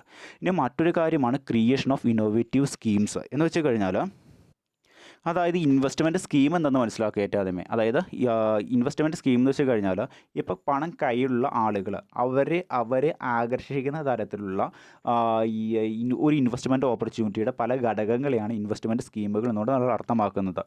ചിലപ്പോൾ ആ ഒരു ഇൻവെസ്റ്റ്മെൻറ്റ് ഓപ്പർച്യൂണിറ്റിക്ക് വളരെയധികം റിസ്ക് കുറവായിരിക്കും, വലിയ രീതിയിലുള്ള റിട്ടേൺ ആയിരിക്കും കിട്ടുന്നത്. ചെറിയ കാലഘട്ടം കൊണ്ട് വലിയ രീതിയിലുള്ള പൈസ ചെറിയ കാലഘട്ടം കൊണ്ട് ഇൻവെസ്റ്റ്മെൻറ്റ് ചെയ്ത് വലിയ രീതിയിലുള്ള റിട്ടേൺ കിട്ടുന്ന തരത്തിലുള്ള ഫീച്ചേഴ്സൊക്കെ ആയിരിക്കും ചില ഇൻവെസ്റ്റ്മെൻറ്റ് ഓപ്പർച്യൂണിറ്റീസിന് ഉണ്ടാകുന്നത്. ഇതൊക്കെയാണ് ഒരു ഇൻവെസ്റ്ററെ ആ ഒരു ഇൻവെസ്റ്റ്മെൻറ്റ് ഓപ്പർച്യൂണിറ്റിയിൽ അവരുടെ കയ്യിൽ, ഇൻവെസ്റ്ററുടെ കയ്യിലുള്ള പണം ഡെപ്പോസിറ്റ് ചെയ്യാൻ വേണ്ടി ആകർഷിക്കുന്ന ഘടകങ്ങൾ എന്ന് പറയുന്നത്, അല്ലേ? അപ്പോൾ ഈ തരത്തിൽ പുതിയ രീതിയിലുള്ള, അതായത് ആളുകളുടെ കയ്യിലുള്ള പണം അവരെ ഡെപ്പോസിറ്റ് ചെയ്യാൻ അവരെ പ്രേരിപ്പിക്കുന്ന തരത്തിലുള്ള ഇൻവെസ്റ്റ്മെൻറ്റ് ഓപ്പർച്യൂണിറ്റീസിൽ ഡെപ്പോസിറ്റ് ചെയ്യാൻ പ്രേരിപ്പിക്കുന്ന തരത്തിലുള്ള വ്യത്യസ്തമായിട്ടുള്ള ഇൻവെസ്റ്റ്മെൻറ്റ് സ്കീമുകൾ സൃഷ്ടിച്ചെടുക്കാൻ, അല്ലെങ്കിൽ ഇൻവെസ്റ്റ്മെൻറ്റ് സ്കീമുകൾ ആരംഭിക്കാൻ സഹായിക്കുന്നത് ഫിനാൻഷ്യൽ സിസ്റ്റമാണ്. ഇതുകൊണ്ട് എന്താ ഗുണമെന്ന് വെച്ച് കഴിഞ്ഞാൽ നമ്മുടെ രാജ്യത്ത് പണം കയ്യിലുള്ള വ്യക്തികൾക്ക് അവരുടെ കയ്യിലുള്ള പണത്തെ വ്യത്യസ്തമായിട്ടുള്ള ഇൻവെസ്റ്റ്മെൻറ്റ് സ്കീമുകളിൽ ഡെപ്പോസിറ്റ് ചെയ്തുകൊണ്ട് വളരെയധികം വലിയ രീതിയിലുള്ള റിട്ടേൺ നേടിയെടുക്കാൻ പറ്റുന്നു. അതുകൊണ്ട് തന്നെ നമ്മുടെ രാജ്യത്തെ ആളുകളുടെ കയ്യിലുള്ള പണം എന്താണ്, ആളുകളുടെ കയ്യിലുള്ള ഡെഡായിട്ട് കിടക്കുന്ന സേവിങ്സ് എന്ന് പറയുന്ന ആ ഒരു മണി അത് ഇൻകം കിട്ടുന്ന തരത്തിലുള്ള ഒരു പ്രൊഡക്റ്റീവ് ഇൻവെസ്റ്റ്മെൻറ്റായി മാറുകയും ചെയ്യുന്നു. ആ തരത്തിലുള്ള നൂതനമായിട്ടുള്ള പുതിയ ഇൻവെസ്റ്റ്മെൻറ്റ് സ്കീമുകൾ ക്രിയേറ്റ് ചെയ്യാൻ ആരാണ് സഹായിക്കുന്നത്? ഫിനാൻഷ്യൽ സിസ്റ്റമാണ് സഹായിക്കുന്നത്. ഇനി മറ്റൊരു കാര്യമാണ് management of uncertainty and risk. അതായത് ഇൻവെസ്റ്റ്മെൻറ്റ് നടത്താൻ ആഗ്രഹിക്കുന്ന ആളുകൾ എപ്പോഴും ഫേസ് ചെയ്യേണ്ടി വരുന്നൊരു കാര്യമാണ് റിസ്ക് എന്ന് പറയുന്നത്. അവർ ഇൻവെസ്റ്റ്മെൻറ്റ് ചെയ്തേക്കുന്ന പണം അവർക്ക് നഷ്ടപ്പെട്ടു പോകാനുള്ള സാധ്യത ഇൻവെസ്റ്റ്മെൻറ്റ് ഓപ്പർച്യൂണിറ്റികളിൽ കൂടുതലാണ്, അല്ലേ? ഇത് മാനേജ് ചെയ്യാൻ ഫിനാൻഷ്യൽ സിസ്റ്റം സഹായിക്കുന്നു. എങ്ങനെയാണെന്ന് വെച്ച് കഴിഞ്ഞാൽ ഒരു ഇൻവെസ്റ്റ്മെൻറ്റ് നടത്താൻ ആഗ്രഹിക്കുന്ന ആളുകൾക്ക് വ്യത്യസ്തമായിട്ടുള്ള ഇൻവെസ്റ്റ്മെൻറ്റ് ഓപ്പർച്യൂണിറ്റികളിൽ അവരുടെ പണം ഇൻവെസ്റ്റ്മെൻറ്റ് ചെയ്യുവാനുള്ള ഒരു ഓപ്ഷൻ ആര് മുന്നോട്ട് വയ്ക്കുന്നുണ്ട്? ഫിനാൻഷ്യൽ സിസ്റ്റം മുന്നോട്ട് വയ്ക്കുന്നുണ്ട്. അതുകൊണ്ട് തന്നെ എന്താണ്, കയ്യിൽ പണമുള്ള ആൾക്ക് അയാളുടെ കയ്യിലുള്ള പണം വ്യത്യസ്തമായിട്ടുള്ള ഇൻവെസ്റ്റ്മെൻറ്റ് ഓപ്പർച്യൂണിറ്റി കൊണ്ട് ഡെപ്പോസിറ്റ് ചെയ്യാൻ പറ്റും. ഇപ്പോൾ എൻ്റെ കയ്യിലാണ് പണം ഉള്ളതെങ്കിൽ എനിക്ക് ബാങ്കുകളിൽ കൊണ്ട് പൈസ ഡെപ്പോസിറ്റ് ചെയ്യാൻ പറ്റും. അതുകൂടാതെ തന്നെ എനിക്ക് മറ്റ് കമ്പനികളുടെ ഷെയറുകൾ വാങ്ങാനൊക്കെ പറ്റും. അപ്പോൾ ഇതുകൊണ്ട് എന്താ ഗുണമെന്ന് വെച്ച് കഴിഞ്ഞാൽ ഏതെങ്കിലും ഒരു ഇൻവെസ്റ്റ്മെൻറ്റ് ഓപ്പർച്യൂണിറ്റിയിൽ ഡിപ്പോസിറ്റ് ചെയ്തേക്കുന്ന എൻ്റെ പണം നഷ്ടപ്പെട്ടു പോയി കഴിഞ്ഞാലും മറ്റൊരു ഇൻവെസ്റ്റ്മെൻറ്റ് ഓപ്പർച്യൂണിറ്റിയിൽ ഞാൻ ഡിപ്പോസിറ്റ് ചെയ്തേക്കുന്ന പണത്തിൽ നിന്നും എനിക്ക് വലിയ രീതിയിലുള്ള റിട്ടേൺ കിട്ടുന്നുണ്ടെങ്കിൽ ആ റിട്ടേൺ ഉപയോഗിച്ചുകൊണ്ട് എൻ്റെ ഈ നഷ്ടത്തെ എനിക്ക് എന്ത് ചെയ്യാൻ പറ്റും? നികത്താൻ പറ്റും. ഇങ്ങനെ എന്ത് ചെയ്യാൻ പറ്റും? വ്യത്യസ്തമായിട്ടുള്ള ഇൻവെസ്റ്റ്മെൻറ്റ് ഓപ്പർച്യൂണിറ്റികൾ ഇൻവെസ്റ്റേഴ്സായിട്ടുള്ള ആളുകൾക്ക് പണം ഡിപ്പോസിറ്റ് ചെയ്തുകൊണ്ട് അവർക്കുണ്ടാകുന്ന നഷ്ടത്തിൻ്റെ തോത് ലഘൂകരിക്കാൻ ആര് സഹായിക്കുന്നു? നമ്മുടെ ഫിനാൻഷ്യൽ സിസ്റ്റം സഹായിക്കുന്നു. അങ്ങനെ റിസ്ക്കുകൾ ഇൻവെസ്റ്റ്മെൻറ്റ് ചെയ്യുമ്പോൾ ഉണ്ടാകുന്ന റിസ്ക്കുകളെയും അൺസർട്ടനിറ്റീസിനെയും മാനേജ് ചെയ്യാൻ ഫിനാൻഷ്യൽ സിസ്റ്റം സഹായിക്കുന്നു. ഇനി മറ്റൊരു കാര്യം എന്താ പറഞ്ഞേക്കുന്നത്? എൻകറേജ് ഓഫ് ഇൻവെസ്റ്റ്മെൻറ്റ് എന്ന് വെച്ച് കഴിഞ്ഞാൽ ആളുകളെ കൊണ്ട് വ്യത്യസ്തമായിട്ടുള്ള ഇൻവെസ്റ്റ്മെൻറ്റ് ഓപ്പർച്യൂണിറ്റികളിൽ പണം നിക്ഷേപിക്കുവാൻ ആര് സഹായിക്കുന്നു? അല്ലെങ്കിൽ അവരെ പ്രോത്സാഹിപ്പിക്കുന്നു ആര്? Financial system. ഫിനാൻഷ്യൽ സിസ്റ്റം എന്താണ് ചെയ്യുന്നതെന്ന് വെച്ച് കഴിഞ്ഞാൽ പുതിയ ഇൻവെസ്റ്റ്മെൻറ്റ് ഓപ്പർച്യൂണിറ്റികൾ ആരംഭിക്കുന്നു. അതായത് കുറഞ്ഞ ട്രാൻസാക്ഷൻ കോസ്റ്റ്, കുറഞ്ഞ ഇൻവെസ്റ്റ്മെൻറ്റ് കോസ്റ്റിൽ വലിയ രീതിയിൽ റിട്ടേൺ കിട്ടുന്ന തരത്തിലുള്ള ഇൻവെസ്റ്റ്മെൻറ്റ് ഓപ്പർച്യൂണിറ്റികൾ ആരംഭിക്കാൻ ആര് സഹായിക്കുന്നു? ഫിനാൻഷ്യൽ സിസ്റ്റം സഹായിക്കുന്നു. ഇതുമൂലം എന്താണ്, ധാരാളം ആളുകൾ അവരുടെ കയ്യിലുള്ള സേവിങ്സ് കുറഞ്ഞ ട്രാൻസാക്ഷൻ കോസ്റ്റിൽ കൊണ്ടുവന്ന് ഇൻവെസ്റ്റ് ചെയ്യുകയും ആ ഇൻവെസ്റ്റ്മെൻറ്റ് ഓപ്പർച്യൂണിറ്റീസിൽ നിന്ന് വലിയ രീതിയിലുള്ള റിട്ടേൺ അവർക്ക് നേടിയെടുക്കുവാനും പറ്റും. ഈ തരത്തിൽ പുതിയ രീതിയിലുള്ള ഇൻവെസ്റ്റ്മെൻറ്റ് ഓപ്പർച്യൂണിറ്റികളും പുതിയ ഫീച്ചേഴ്സോട് കൂടിയ, അതായത് പുതിയ ഫീച്ചേഴ്സ് കൊണ്ട് അർത്ഥമാക്കുന്നത് ഇൻവെസ്റ്റ്മെൻറ്റ് ചെയ്ത് കഴിഞ്ഞാൽ ആ ഇൻവെസ്റ്റേഴ്സ് അവരുടെ കയ്യിലുള്ള പണം ഇൻവെസ്റ്റ്മെൻറ്റ് ചെയ്യുന്നതിന് കുറച്ച് ട്രാൻസാക്ഷൻ കോസ്റ്റ് ആവുകയുള്ളൂ. പക്ഷേ അവർക്ക് എന്ത് കിട്ടും? അവർക്ക് വലിയ രീതിയിലുള്ള റിട്ടേൺ കിട്ടും. അപ്പോൾ ആ തരത്തിലുള്ള ഇൻവെസ്റ്റ്മെൻറ്റ് ഓപ്പർച്യൂണിറ്റികളൊക്കെ ക്രിയേറ്റ് ചെയ്യാൻ ആരാണ് സഹായിക്കുന്നത്? ഫിനാൻഷ്യൽ സിസ്റ്റമാണ് സഹായിക്കുന്നത്. ഇങ്ങനെ ആളുകൾക്കിടയിലെ സേവിങ്സിനെ ഒരു ഇൻകം കിട്ടുന്ന തരത്തിലുള്ള പ്രൊഡക്റ്റീവ് ഇൻവെസ്റ്റ്മെൻ്റ് ആക്കി മാറ്റാൻ ആര് സഹായിക്കുന്നു? ഫിനാൻഷ്യൽ സിസ്റ്റം സഹായിക്കുന്നു. ഇങ്ങനെ ആളുകളുടെ ഇടയിലെ സേവിങ്സിനെ ഇൻകം കിട്ടുന്ന തരത്തിലുള്ള ഇൻവെസ്റ്റ്മെൻറ്റ് ഓപ്പർച്യൂണിറ്റികൾ ഡെപ്പോസിറ്റ് ചെയ്യാൻ ആരാണ് സഹായിക്കുന്നത്? ഫിനാൻഷ്യൽ സിസ്റ്റമാണ് സഹായിക്കുന്നത്. അതിന് വേണ്ടിയിട്ട് എന്ത് ചെയ്യുന്നു? വ്യത്യസ്തമായ ഇൻവെസ്റ്റ്മെൻറ്റ് ഓപ്പർച്യൂണിറ്റീസിൻ്റെ ട്രാൻസാക്ഷൻ കോസ്റ്റ് ലഘൂകരിക്കുവാനും അതുപോലെ തന്നെ എന്താണ്, ഫിനാൻഷ്യൽ റിട്ടേണിൻ്റെ അളവ് ഇൻവെസ്റ്റ്മെൻറ്റ് ചെയ്യുമ്പോൾ ഇൻവെസ്റ്റേഴ്സുള്ള ആളുകൾക്ക് കിട്ടുന്ന റിട്ടേണിൻ്റെ അളവ് കൂട്ടുവാനും ഒക്കെ ആര് സഹായിക്കുന്നു? ഫിനാൻഷ്യൽ സിസ്റ്റം സഹായിക്കുന്നു. ഇനി മറ്റൊരു കാര്യമാണ് facilitate judicial allocation of financial resource of the economic development of the nation. അതായത് ഒരു രാജ്യത്ത് ലഭ്യമായിട്ടുള്ള പണപരമായിട്ടുള്ള റിസോഴ്സുകളെ ആ രാജ്യത്തിൻ്റെ വികസനത്തിന് ഉതകുന്ന തരത്തിൽ വിന്യസിക്കുവാൻ ആര് സഹായിക്കുന്നു? ഫിനാൻഷ്യൽ സിസ്റ്റം സഹായിക്കുന്നു. നമുക്കറിയാം നമ്മുടെ രാജ്യത്തെ ആളുകളുടെ കൈകളിലുള്ള പണം അവരുടെ കയ്യിൽ ഇരുന്ന് കഴിഞ്ഞാൽ, ഡെഡ് മണി ആയിട്ട് ഇരുന്ന് കഴിഞ്ഞാൽ അതുകൊണ്ട് രാജ്യത്തിന് വലിയ രീതിയിലുള്ള നേട്ടങ്ങളുണ്ടാകുന്നില്ല, അല്ലേ? അവരുടെ ആളുകളുടെ കയ്യിലുള്ള പണം എന്തെങ്കിലും ഒരു ഒരു ഇൻകം കിട്ടുന്ന തരത്തിലുള്ള ഒരു പ്രൊഡക്റ്റീവ് ഇൻവെസ്റ്റ്മെൻറ്റായി മാറിക്കഴിഞ്ഞാൽ മാത്രമേ എന്ത് ചെയ്യുന്നുള്ളൂ? രാജ്യത്തിന് നേട്ടമുണ്ടാവുകയുള്ളൂ, അല്ലേ? അതുകൊണ്ട് എന്ത് ചെയ്യുന്നു? ഈ ഫിനാൻഷ്യൽ സിസ്റ്റം, ആ രാജ്യത്തിന് ഫിനാൻഷ്യൽ സിസ്റ്റം വളരെയധികം സ്ട്രോങ് ആണെങ്കിൽ ആളുകളുടെ കൈകളിലുള്ള സേവിങ്സിനെ ഇൻവെസ്റ്റ്മെൻറ്റ് ഓപ്പർച്യൂണിറ്റിയിൽ, വ്യത്യസ്തമായ ഇൻവെസ്റ്റ്മെൻറ്റ് ഓപ്പർച്യൂണിറ്റിയിൽ കൊണ്ട് ഡെപ്പോസിറ്റ് ചെയ്യിപ്പിച്ചുകൊണ്ട് ഒരു ഇൻകം കിട്ടുന്ന തരത്തിൽ ഉള്ള ഒരു പ്രൊഡക്റ്റീവ് റിസോഴ്സാക്കി മാറാൻ സഹായിക്കും. ഇതുവഴി എന്താണ്, ഇങ്ങനെ രാജ്യത്തെ വ്യത്യസ്തമായിട്ടുള്ള പണപരമായിട്ടുള്ള റിസോഴ്സുകളെ ശരിയായ രീതിയിൽ വിന്യസിച്ചുകൊണ്ട് ആ രാജ്യത്തിൻ്റെ സാമ്പത്തിക വികസനം സാധ്യമാക്കുന്നതിലേക്ക് എത്തിക്കാൻ ആർക്ക് സാധിക്കും? ഫിനാൻഷ്യൽ സിസ്റ്റത്തിന് സാധിക്കും. ഇപ്പോൾ ഉദാഹരണം വെച്ച് കഴിഞ്ഞാൽ നമ്മുടെ രാജ്യത്ത് ആളുകളുടെ കൈകളിലാണ് പണം കെട്ടിക്കിടക്കുന്നതെങ്കിൽ അവർ ആ പണം മറ്റൊരു ഇൻവെസ്റ്റ്മെൻറ്റ് ഓപ്പർച്യൂണിറ്റി കൊണ്ട് ഡെപ്പോസിറ്റ് ചെയ്യാൻ ആഗ്രഹിക്കുന്നില്ല എങ്കിൽ ഇപ്പോൾ നമ്മുടെ രാജ്യത്തെ ഫിനാൻഷ്യൽ സിസ്റ്റം എന്ത് ചെയ്യും? ഫിനാൻഷ്യൽ സിസ്റ്റം സിസ്റ്റം വ്യത്യസ്തമായിട്ടുള്ള ബാങ്കുകളോട് പറയും, നിങ്ങൾ ആളുകളുടെ കൈകളിലുള്ള പണം സ്വീകരിക്കുമ്പോൾ കൂടുതൽ ഡിപ്പോസിറ്റ് ചെയ്യുന്ന ആളുകൾക്ക്, നിങ്ങളുടെ ബാങ്കിൽ കൊണ്ടുപോയി പണം ഡെപ്പോസിറ്റ് ചെയ്യുന്ന ആളുകൾക്ക് കൂടുതൽ പലിശ കൊടുക്കുക എന്നൊരു സ്കീം പ്രൊവൈഡ് ചെയ്യുകയാണെന്ന് കരുതുക. അപ്പോൾ ആളുകൾ എന്ത് ചെയ്യും, അവരുടെ കയ്യിലുള്ള സേവിങ്സ് ഈ ബാങ്കിൽ കൊണ്ട് ഡെപ്പോസിറ്റ് ചെയ്യാൻ തുടങ്ങും. അങ്ങനെ വരുമ്പോഴെന്താണ്, അത് ഇൻകം കിട്ടുന്ന തരത്തിലുള്ള ഒരു പ്രൊഡക്റ്റീവ് റിസോഴ്സായി മാറുകയും ചെയ്യും, അല്ലേ? ഇനി ആളുകളുടെ കയ്യിൽ പണം കുറയുകയാണെങ്കിൽ ആളുകൾ അവരുടെ കയ്യിലുള്ള പണത്തെ മൊത്തം എന്ത് ചെയ്യുന്നു, വ്യത്യസ്തമായിട്ടുള്ള ഇൻവെസ്റ്റ്മെൻറ്റ് ഓപ്പർച്യൂണിറ്റീസിൽ കൊണ്ട് ഡെപ്പോസിറ്റ് ചെയ്തേക്കാന്ന് കരുതുക. ആളുകളുടെ കയ്യിൽ പണം കുറയുകയാണെങ്കിലോ ഫിനാൻഷ്യൽ സിസ്റ്റം എന്ത് ചെയ്യും, ബാങ്കുകളിൽ ഡെപ്പോസിറ്റ് ചെയ്തേക്കുന്നതിൻ്റെ ഇൻട്രസ്റ്റ് റേറ്റ് കുറയ്ക്കും. അതുപോലെ തന്നെ ലോൺസ് എടുക്കുവാനുള്ള ഇൻട്രസ്റ്റ് റേറ്റ് കുറയ്ക്കും. ഇതൊക്കെ വഴി ആളുകൾ എന്ത് ചെയ്യും, ആളുകൾ ബാങ്കുകളിൽ നിന്നും വ്യത്യസ്തമായ ഇൻവെസ്റ്റ്മെൻറ്റ് ഓപ്പർച്യൂണിറ്റീസിലും ഡെപ്പോസിറ്റ് ചെയ്തേക്കുന്ന പണം എന്താണ്, പിൻവലിക്കാൻ തുടങ്ങും. ഇങ്ങനെ രാജ്യത്തെ പണപ്പെരുപ്പത്തെയും അതുപോലെ തന്നെ എന്താണ്, പണം ചുരുക്കത്തെയും ഇൻഫ്ലേഷൻ ആൻഡ് ഡിഫ്ലേഷനെ മാനേജ് ചെയ്തുകൊണ്ട് ഫിനാൻഷ്യൽ റിസോഴ്സുകളെ ശരിയായ രീതിയിൽ വിന്യസിച്ചുകൊണ്ട് എന്ത് ചെയ്യാൻ പറ്റും, ഫിനാൻഷ്യൽ സിസ്റ്റത്തിന് വേണ്ടിയിട്ടുള്ള വികസനം, നമ്മുടെ രാജ്യത്തിൻ്റെ സാമ്പത്തിക വികസനത്തിൽ ഉതകുന്ന രീതിയിൽ ഫിനാൻഷ്യൽ റിസോഴ്സുകളെ ശരിയായ രീതിയിൽ വിന്യസിക്കുവാനും ആളുകളുടെ കയ്യിലുള്ള സേവിങ്സിനെ ഇൻകം കിട്ടുന്ന തരത്തിലുള്ള ഒരു പ്രൊഡക്റ്റീവ് റിസോഴ്സാക്കി മാറ്റുവാനും അത് സഹായിക്കുന്നു, ഫിനാൻഷ്യൽ സിസ്റ്റം സഹായിക്കുന്നു എന്നാണ് പറഞ്ഞു വരുന്നത്. ഇനി മറ്റൊരു കാര്യമാണ് ഫെസിലിറ്റേറ്റ് ഓഫ് ഫിനാൻഷ്യൽ എഞ്ചിനീയറിംഗ് എന്ന് വെച്ച് കഴിഞ്ഞാൽ, അതായത് ഫിനാൻഷ്യൽ റീ എഞ്ചിനീയറിംഗ് എന്നുകൊണ്ട് അർത്ഥമാക്കുന്ന എഞ്ചിനീയറിംഗ് എന്ന് വെച്ച് കഴിഞ്ഞാൽ എന്താണ്, റീഡിസൈൻ ചെയ്യുക, അല്ലേ? പഴയതിനെ പുതുമയുള്ളതാക്കി മാറ്റുക എന്നാണ് എഞ്ചിനീയറിങ്ങിൻ്റെ അർത്ഥം.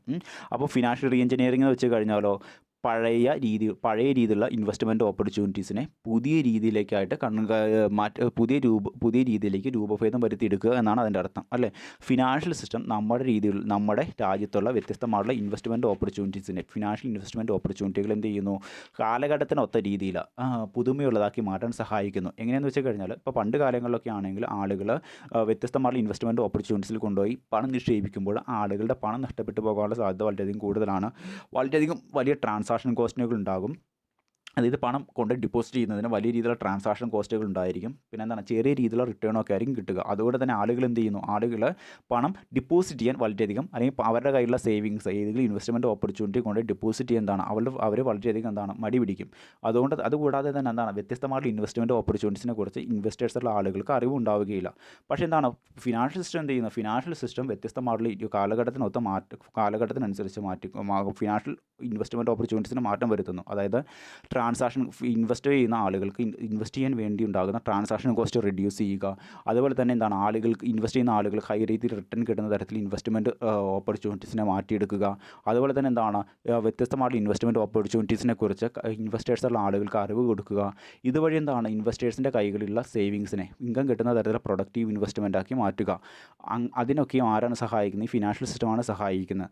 ആ തരത്തിൽ വ്യത്യസ്തമായിട്ടുള്ള ഇൻവെസ്റ്റ്മെൻറ്റ് ഓപ്പർച്യൂണിറ്റീസിനെ കാലഘട്ടത്തിനൊത്ത രീതിയിൽ ആളുകൾ ഏറ്റവും കൂടുതൽ അവരുടെ കയ്യിലുള്ള സേവിങ്സ് ഇൻവെസ്റ്റ്മെൻറ്റ് നടത്താൻ പറ്റുന്ന തരത്തിലേക്ക് അവർക്ക് ഇൻവെസ്റ്റ് നടത്തുന്ന ആളുകൾക്ക് കുറഞ്ഞ ചിലവിൽ വലിയ അപകടമില്ലാതെ ഹൈ റേറ്റ് ഓഫ് റിട്ടേൺ കിട്ടുന്ന തരത്തിലേക്ക് ഇൻവെസ്റ്റ്മെൻറ്റ് ഓപ്പർച്യൂണിറ്റികളെ രൂപഭേദം വരുത്തിയെടുക്കാൻ അത് സഹായിക്കുന്നു, ഫിനാൻഷ്യൽ സിസ്റ്റം സഹായിക്കുന്നു. ഇതുവഴി ആളുകൾക്കിടയിലെ സേവിങ്സിനെ വ്യത്യസ്തമായ ഇൻവെസ്റ്റ്മെൻറ്റ് ഓപ്പർച്യൂണിറ്റിയിൽ കൊണ്ട് ഇൻവെസ്റ്റ്മെൻറ്റ് ചെയ്യിപ്പിക്കുവാനും അവരുടെ കയ്യിലുള്ള ഡെഡായിട്ട് കിടക്കുന്ന സേവിങ്സിന് ഇൻകം കിട്ടുന്ന തരത്തിലേക്കുള്ള ഒരു പ്രൊഡക്റ്റീവ് ഫിനാൻഷ്യൽ റിസോഴ്സാക്കി മാറ്റുവാൻ അത് സഹായിക്കുന്നു, ഫിനാൻഷ്യൽ സിസ്റ്റം സഹായിക്കുന്നു. ഇനി മറ്റൊരു കാര്യം എന്ന് വെച്ച് കഴിഞ്ഞാൽ, പ്രൊമോട്ടിംഗ് ക്യാപിറ്റൽ ഫോർമേഷൻ എന്ന് വെച്ച് കഴിഞ്ഞാൽ, നമ്മുടെ രാജ്യത്തെ ബിസിനസ് ഓർഗനൈസേഷനുകൾക്ക് പ്രവർത്തിക്കാൻ ആവശ്യമായിട്ടുള്ള മൂലധനം സമാഹരിക്കുന്നതിൽ ഫിനാൻഷ്യൽ സിസ്റ്റം നിർണായകമായിട്ടുള്ളൊരു പങ്കാണ് വഹിക്കുന്നത്. എങ്ങനെയാണെന്ന് വെച്ച് കഴിഞ്ഞാൽ, നമ്മുടെ രാജ്യത്തെ ആളുകളുടെ കയ്യിലുള്ള സേവിങ്സിനെ വ്യത്യസ്തമായിട്ടുള്ള ബിസിനസ് ഓർഗനൈസേഷനുകളിൽ കൊണ്ട് ഇൻവെസ്റ്റ്മെൻറ്റ് ചെയ്യാൻ സഹായിക്കുന്നത് ആരാണ്, അതിനുവേണ്ടി മോട്ടിവേറ്റ് ചെയ്യുന്ന ആരാണ്, ഈ ഫിനാൻഷ്യൽ സിസ്റ്റമാണ്, അല്ലേ? അതുകൊണ്ട് തന്നെ അതായത് അനേകം ആളുകളുടെ കയ്യിൽ പണം ഉണ്ടാകും. അവരെന്ത് ചെയ്യും, അവരുടെ കയ്യിലുള്ള അവർ സേവ് ചെയ്ത് വെച്ചിരിക്കുന്ന പണത്തെ വ്യത്യസ്ത കമ്പനികളിൽ കൊണ്ടുപോയിട്ട് ഡെപ്പോസിറ്റ് ചെയ്യാൻ അവർ സഹായിക്കുന്നു, ഈ ഫിനാൻഷ്യൽ സിസ്റ്റം സഹായിക്കുന്നു. അതുവഴി ബിസിനസ് ഓർഗനൈസേഷനുകൾക്ക് ഇങ്ങനെ ഇൻവെസ്റ്റേഴ്സുള്ള ആളുകളുടെ കയ്യിലുള്ള പണം അവർ ബിസിനസ് ഓർഗനൈസേഷനിൽ കൊണ്ട് ഡെപ്പോസിറ്റ് ചെയ്യുമ്പോൾ അവിടെ എന്താ ഉണ്ടാകുന്നത്, ബിസിനസ് ഓർഗനൈസേഷന് പ്രവർത്തിക്കാൻ ആവശ്യമായിട്ടുള്ള മൂലധനമാണ് കിട്ടുന്നത്. അതുകൊണ്ട് തന്നെ ബിസിനസ്സുകാർക്ക് എന്ത് ചെയ്യാൻ പറ്റും, അവർക്ക് അവരുടെ ബിസിനസ് ഓർഗനൈസേഷനുകൾ കൂടുതൽ വിപുലീകരിക്കാനുള്ള പണം കിട്ടും. അവരുടെ ബിസിനസ് പ്രവർത്തനങ്ങൾ അവർക്ക് വലിയ രീതിയിൽ എക്സ്പാൻഡ് ചെയ്യാൻ പറ്റും. അങ്ങനെ ബിസിനസ് പ്രവർത്തനങ്ങൾ എക്സ്പാൻഡ് ചെയ്യുമ്പോൾ അവരുടെ ലാഭം കൂടുമ്പോൾ അവർ അങ്ങനെ കിട്ടുന്ന ലാഭത്തിൻ്റെ ഒരു പങ്ക് ഗവൺമെൻറ്റിലേക്ക് ടാക്സ് ആയിട്ട് കൊടുക്കുകയും ചെയ്യും. അവസാനം ഇത് എങ്ങോട്ട് എത്തുന്നത്, അൾട്ടിമേറ്റ്ലി രാജ്യത്തിൻ്റെ എക്കണോമിക് ഡെവലപ്മെൻറ്റ്സിലേക്കാണ് എത്തുന്നത്. ഈ തരത്തിൽ രാജ്യത്തൊരു ക്യാപിറ്റൽ ഫോർമേഷൻ രൂപം കൊള്ളാൻ ആര് സഹായിക്കുന്നു, നമ്മുടെ ഫിനാൻഷ്യൽ സിസ്റ്റമാണ് സഹായിക്കുന്നത്. ഇനി മറ്റൊരു കാര്യം എന്തെന്ന് വെച്ച് കഴിഞ്ഞാൽ, facilitate the integration of domestic economy with that other foreign economics. Globalization of economy, അതായത് നമ്മുടെ രാജ്യത്തെ ഒരു ആഗോളതലത്തിലേക്ക് നമ്മുടെ രാജ്യത്തിൻ്റെ സാമ്പത്തിക വ്യവസ്ഥയെ ഉയർത്തുവാൻ ഫിനാൻഷ്യൽ സിസ്റ്റം സഹായിക്കുന്നു എന്നാണ് പറയുന്നത്. അതായത് ഫിനാൻഷ്യൽ സിസ്റ്റം എങ്ങനെ, ഇപ്പോൾ നമ്മുടെ രാജ്യത്തെ ബിസിനസ് ഓർഗനൈസേഷനുകൾക്ക് പ്രവർത്തിക്കാൻ ആവശ്യമായിട്ടുള്ള മൂലധനം നമ്മുടെ രാജ്യത്ത് നിന്ന് കണ്ടെത്താൻ പറ്റാതെ വന്നു കഴിഞ്ഞാൽ നമ്മൾ എന്ത് ചെയ്യും? ഫിനാൻഷ്യൽ സിസ്റ്റം എന്ത് ചെയ്യുമെന്ന് വെച്ച് കഴിഞ്ഞാൽ നമ്മുടെ രാജ്യത്തെ വ്യത്യസ്തമായിട്ടുള്ള ബിസിനസ് ഓർഗനൈസേഷനുകളുടെ ഉടമസ്ഥാവകാശം വിദേശ രാജ്യത്തുള്ള ആളുകൾക്ക് വിറ്റഴിക്കാൻ വേണ്ടി നമ്മുടെ രാജ്യത്തിൻ്റെ സാമ്പത്തിക വ്യവസ്ഥയെ അങ്ങ് തുറന്നു കൊടുക്കും. അപ്പോൾ വിദേശ രാജ്യങ്ങളിൽ പണമുള്ള ആളുകൾ എന്ത് ചെയ്യും? നമ്മുടെ രാജ്യത്ത് വന്ന് നമ്മുടെ രാജ്യത്തെ ബിസിനസ് ഓർഗനൈസേഷനുകളുടെ ഷെയറുകൾ വാങ്ങിയിട്ട് അതിൽ മൂലധന നിക്ഷേപം നടത്തും. ഇതുവഴി എന്താണ്? നമ്മുടെ രാജ്യത്തെ ബിസിനസ് ഓർഗനൈസേഷനെ പ്രവർത്തിക്കാൻ ആവശ്യമായിട്ടുള്ള വലിയ രീതിയിലുള്ള ക്യാപിറ്റൽ കിട്ടും, അല്ലേ? ഇതുവഴി നമ്മുടെ രാജ്യത്തെ ബിസിനസ് ഓർഗനൈസേഷനുകൾ വിപുലമാവുകയും ചെയ്യും, അവരുടെ വളരെയധികം ലാഭത്തിൽ പ്രവർത്തിക്കുകയും ചെയ്യും. ഇനി ഇതുകൂടാതെ നമ്മുടെ രാജ്യത്ത് പണം കയ്യിലുള്ള ആളുകൾക്ക് എന്ത് ചെയ്യാൻ പറ്റും? വിദേശ രാജ്യങ്ങളിലുള്ള ബിസിനസ് ഓർഗനൈസേഷനുകളുടെ ഷെയറുകൾ വാങ്ങി ആ വിദേശ രാജ്യത്തുള്ള കമ്പനികളിൽ അവരുടെ സേവിങ്സ് ഇൻവെസ്റ്റ്മെൻറ്റ് ചെയ്യാൻ പറ്റും. ഇതുവഴി വലിയ രീതിയിലുള്ള റിട്ടേൺ അവർക്ക് നേടിയെടുക്കാൻ പറ്റും.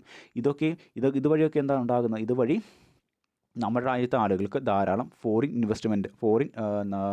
ഇൻവെസ്റ്റ്മെൻറ്റ് ഇൻകം കിട്ടുന്നതിന് ഇത് കാരണമായി മാറുകയും ചെയ്യും. ഇതൊക്കെ എന്തുകൊണ്ടാണ് സാധ്യമായത്? ഈ ഫിനാൻഷ്യൽ സിസ്റ്റം ഉള്ളതുകൊണ്ടാണ് സാധ്യമായത്.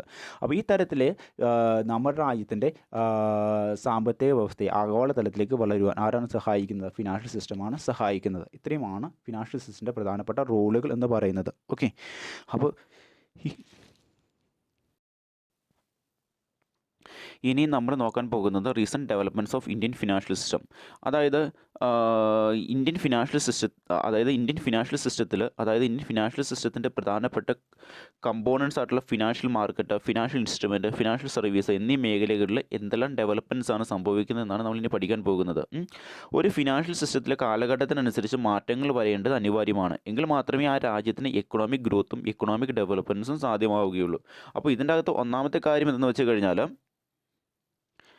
ഫോറിൻ കമ്പനീസിന്, അതിൻ്റെ അകത്ത് ഫസ്റ്റ് റീസെൻറ്റ് ഡെവലപ്മെൻറ്റ്സ് ആണ്, ഫോറിൻ കമ്പനീസിന് ഇന്ത്യൻ ഡിപ്പോസിറ്ററി റിസിപ്റ്റ്സ് ഇഷ്യൂ ചെയ്തുകൊണ്ട് ക്യാപിറ്റൽ റേസ് ചെയ്യാൻ സാധിക്കും. അതായത് ഫോറിനുള്ള ഏതെങ്കിലും ഒരു കമ്പനീസിന്, അതായത് ഇന്ത്യക്ക് വെളിയുള്ള ഏത് രാജ്യങ്ങളിലെ ഏതെങ്കിലും കമ്പനീസിന് പ്രവർത്തിക്കാൻ ആവശ്യമായിട്ടുള്ള മൂലധനം ആവശ്യമായിട്ട് വരുമ്പോൾ അവർക്ക് ഇന്ത്യൻ സ്റ്റോക്ക് എക്സ്ചേഞ്ചുകളിൽ വന്ന് അവരുടെ കമ്പനിയുടെ ഷെയറുകൾ വിറ്റുകൊണ്ട് ഇന്ത്യൻ സ്റ്റോക്ക് മാർക്കറ്റുകളിൽ നിന്നും മൂലധനം കണ്ടെത്താൻ പറ്റും. അതിനുവേണ്ടി ഇന്ത്യൻ സ്റ്റോക്ക് മാർക്കറ്റ് തുറന്നു കൊടുത്തു എന്നാണ് പറഞ്ഞത്. ഇപ്പോൾ ഫോറിൻ കമ്പനീസിന് ക്യാഷ് ഇൻവെസ്റ്റ്മെൻറ്റിനായിട്ട് ആവശ്യമുണ്ടെങ്കിൽ അവർക്ക് അവരുടെ ഇന്ത്യൻ ഡിപ്പോസിറ്ററി റിസിപ്റ്റ്സ്, അതായത് അവരുടെ ഇന്ത്യൻ ഡിപ്പോസിറ്ററി റിസിപ്റ്റ്സ് അവർക്ക് ഇന്ത്യൻ മാർക്കറ്റിൽ, ഇന്ത്യൻ സ്റ്റോക്ക് എക്സ്ചേഞ്ചിൽ ഇഷ്യൂ ചെയ്യാം. പക്ഷേ ആ ഫോറിൻ കമ്പനിയുടെ ഷെയറുകൾ ഇന്ത്യൻ സ്റ്റോക്ക് എക്സ്ചേഞ്ച് മാർക്കറ്റിൽ ലിസ്റ്റ് ചെയ്തിരിക്കണം. ഈ ലിസ്റ്റിംഗ് ഒക്കെ എന്താണെന്ന് നമുക്ക് പിന്നീട് പഠിക്കാം. അപ്പോൾ സ്റ്റോക്ക് എക്സ്ചേഞ്ചുകളിൽ ഷെയറുകൾ ലിസ്റ്റ് ചെയ്തിരിക്കുന്ന ഫോറിൻ കമ്പനീസിന് ഫണ്ട് ആവശ്യമായിട്ട് വരുമ്പോൾ ഫണ്ട് റേസ് ചെയ്യാൻ വേണ്ടി അവർക്ക് തങ്ങളുടെ കമ്പനികളുടെ ഷെയറുകൾ വിൽപ്പനയ്ക്കായിട്ട് ഇന്ത്യൻ സ്റ്റോക്ക് എക്സ്ചേഞ്ച് മാർക്കറ്റുകളിൽ എത്തിച്ച് ഫണ്ട് റേസ് ചെയ്യുവാനും മൂലധനം കണ്ടെത്തുവാനും സാധിക്കും. അങ്ങനെ ഒരു അവസരമാണ് അവർക്ക് ഇതുമൂലം ലഭിച്ചിട്ടുള്ളത്. ഈ ഫോറിൻ കമ്പനിയുടെ ഷെയറുകൾ അവരുടെ ഇങ്ങനെ ഇന്ത്യൻ സ്റ്റോക്ക് എക്സ്ചേഞ്ച് മാർക്കറ്റിൽ വന്ന് ഫണ്ട് റേസ് ചെയ്യാൻ ആഗ്രഹിക്കുന്ന കമ്പനികൾ അവരുടെ ഷെയറുകൾ അവരുടെ രാജ്യത്തെ സ്റ്റോക്ക് എക്സ്ചേഞ്ചുകളിൽ ലിസ്റ്റ് ചെയ്തിട്ടുണ്ടാകണം. അങ്ങനെ എലിജിബിൾ ആയിട്ടുള്ള കമ്പനീസിന് മാത്രമേ ഇന്ത്യൻ സ്റ്റോക്ക് എക്സ്ചേഞ്ച് മാർക്കറ്റിൽ വന്ന് ഫണ്ട് റേസ് ചെയ്യാൻ സാധിക്കുകയുള്ളൂ. അപ്പോൾ ഫോറിൻ കമ്പനീസിന് പ്രവർത്തിക്കാൻ ആവശ്യമായിട്ടുള്ള മൂലധനം കണ്ടെത്തുവാൻ വേണ്ടി അവർക്ക് എന്ത് ചെയ്യാൻ പറ്റും? അവരുടെ ഷെയറുകൾ ഇന്ത്യൻ സ്റ്റോക്ക് എക്സ്ചേഞ്ച് മാർക്കറ്റിൽ കൊണ്ടുവന്ന് വിൽക്കുവാനും അവർക്ക് ഇന്ത്യയിലുള്ള ആളുകളുടെ കൈകളിൽ നിന്ന്, ഇന്ത്യയിലുള്ള ഇൻവെസ്റ്റേഴ്സിൻ്റെ കൈകളിൽ നിന്ന് മൂലധനം കണ്ടെത്തുവാനും വേണ്ടി ഇന്ത്യൻ സ്റ്റോക്ക് മാർക്കറ്റ് തുറന്നു കൊടുത്തു. ഇതിൻ്റെ ഗുണം എന്താണെന്ന് വെച്ച് കഴിഞ്ഞാൽ ഇന്ത്യയിലുള്ള ആളുകൾക്ക് വിദേശ കമ്പനികളിൽ മൂലധന നിക്ഷേപം വിദേശ കമ്പനികളുടെ ഷെയറുകൾ വാങ്ങി അതിൽ ഇൻവെസ്റ്റ്മെൻറ്റ് ചെയ്യാനുള്ള ഒരു ഓപ്പർച്യൂണിറ്റി ഇതുമൂലം ലഭിച്ചു. ഇതുകൂടാതെ തന്നെ ഫോറിൻ കമ്പനീസിന് അവർക്ക് പ്രവർത്തിക്കാൻ ആവശ്യമായിട്ടുള്ള മൂലധനം ഇന്ത്യയിൽ നിന്ന് ശേഖരിക്കുവാൻ പറ്റി. അതാണ് ഇതിൻ്റെ ഒരു പ്രത്യേകത എന്ന് പറയുന്നത്. ഈ ഒരു റീസെൻറ്റ് ഡെവലപ്മെൻറ്റ്സ് കൂടെ ഉണ്ടായിരിക്കുന്ന മാറ്റം ഇതാണ്. ഇനി അടുത്ത മാറ്റം എന്തെന്ന് വെച്ച് കഴിഞ്ഞാൽ 2010 നമ്മുടെ രാജ്യത്ത് ബാങ്കിങ് സെക്ടറിൽ പുതിയൊരു ചേഞ്ചസ് കൊണ്ടുവരുന്നതിന് വേണ്ടിയിട്ട് പുതിയൊരു കമ്മീഷൻ എസ്റ്റാബ്ലിഷ് ചെയ്തിട്ടുണ്ട്. അതാണ് രണ്ടാമത്തെ റീസെൻറ്റ് ഡെവലപ്മെൻറ്റ്സ് എന്ന് പറയുന്നത്. ആ കമ്മീഷനെ വിളിക്കുന്ന പേരാണ് കമ്മീഷൻ ഓഫ് ലെജിസ്ലേറ്റീവ് റീഫോംസ് എന്ന് പറയുന്നത്. ഇതിൻ്റെ അനന്തരഫലമായിട്ട് വലിയ വലിയ കോർപ്പറേറ്റുകൾക്കും NBFC ഫേമുകൾക്കും ബാങ്കുകൾ തുടങ്ങുവാനുള്ള ലൈസൻസ് RBI ഇഷ്യൂ ചെയ്യുവാൻ തുടങ്ങി. ഇതിൻ്റെ ഭാഗമായിട്ട് നമ്മുടെ പ്രൈവറ്റ് മേഖലകളിലും അതുപോലെ തന്നെ എന്താണ് കോർപ്പറേറ്റുകളൊക്കെ ചേർന്ന് പുതിയ ബാങ്കുകൾ ആരംഭിക്കാൻ തുടങ്ങി. ഇതിൻ്റെ ഫലമായിട്ട് ഡെവലപ്പ് ചെയ്തിരിക്കുന്ന 2 ബാങ്കുകളാണ് IDFC ബാങ്കും ബന്ധൻ ബാങ്കും. അപ്പോൾ ഈ തരത്തിൽ 2010 ഇങ്ങനെയൊരു കമ്മീഷൻ ഫോർ ലെജിസ്ലേറ്റീവ് റീഫോംസ് എന്ന് പറഞ്ഞൊരു കമ്മീഷൻ എസ്റ്റാബ്ലിഷ് ചെയ്തതിൻ്റെ ഫലമായിട്ടാണ് റിസർവ് ബാങ്ക് ഓഫ് ഇന്ത്യ എന്ത് ചെയ്തത്, ഈ ഒരു തീരുമാനമെടുത്തത്.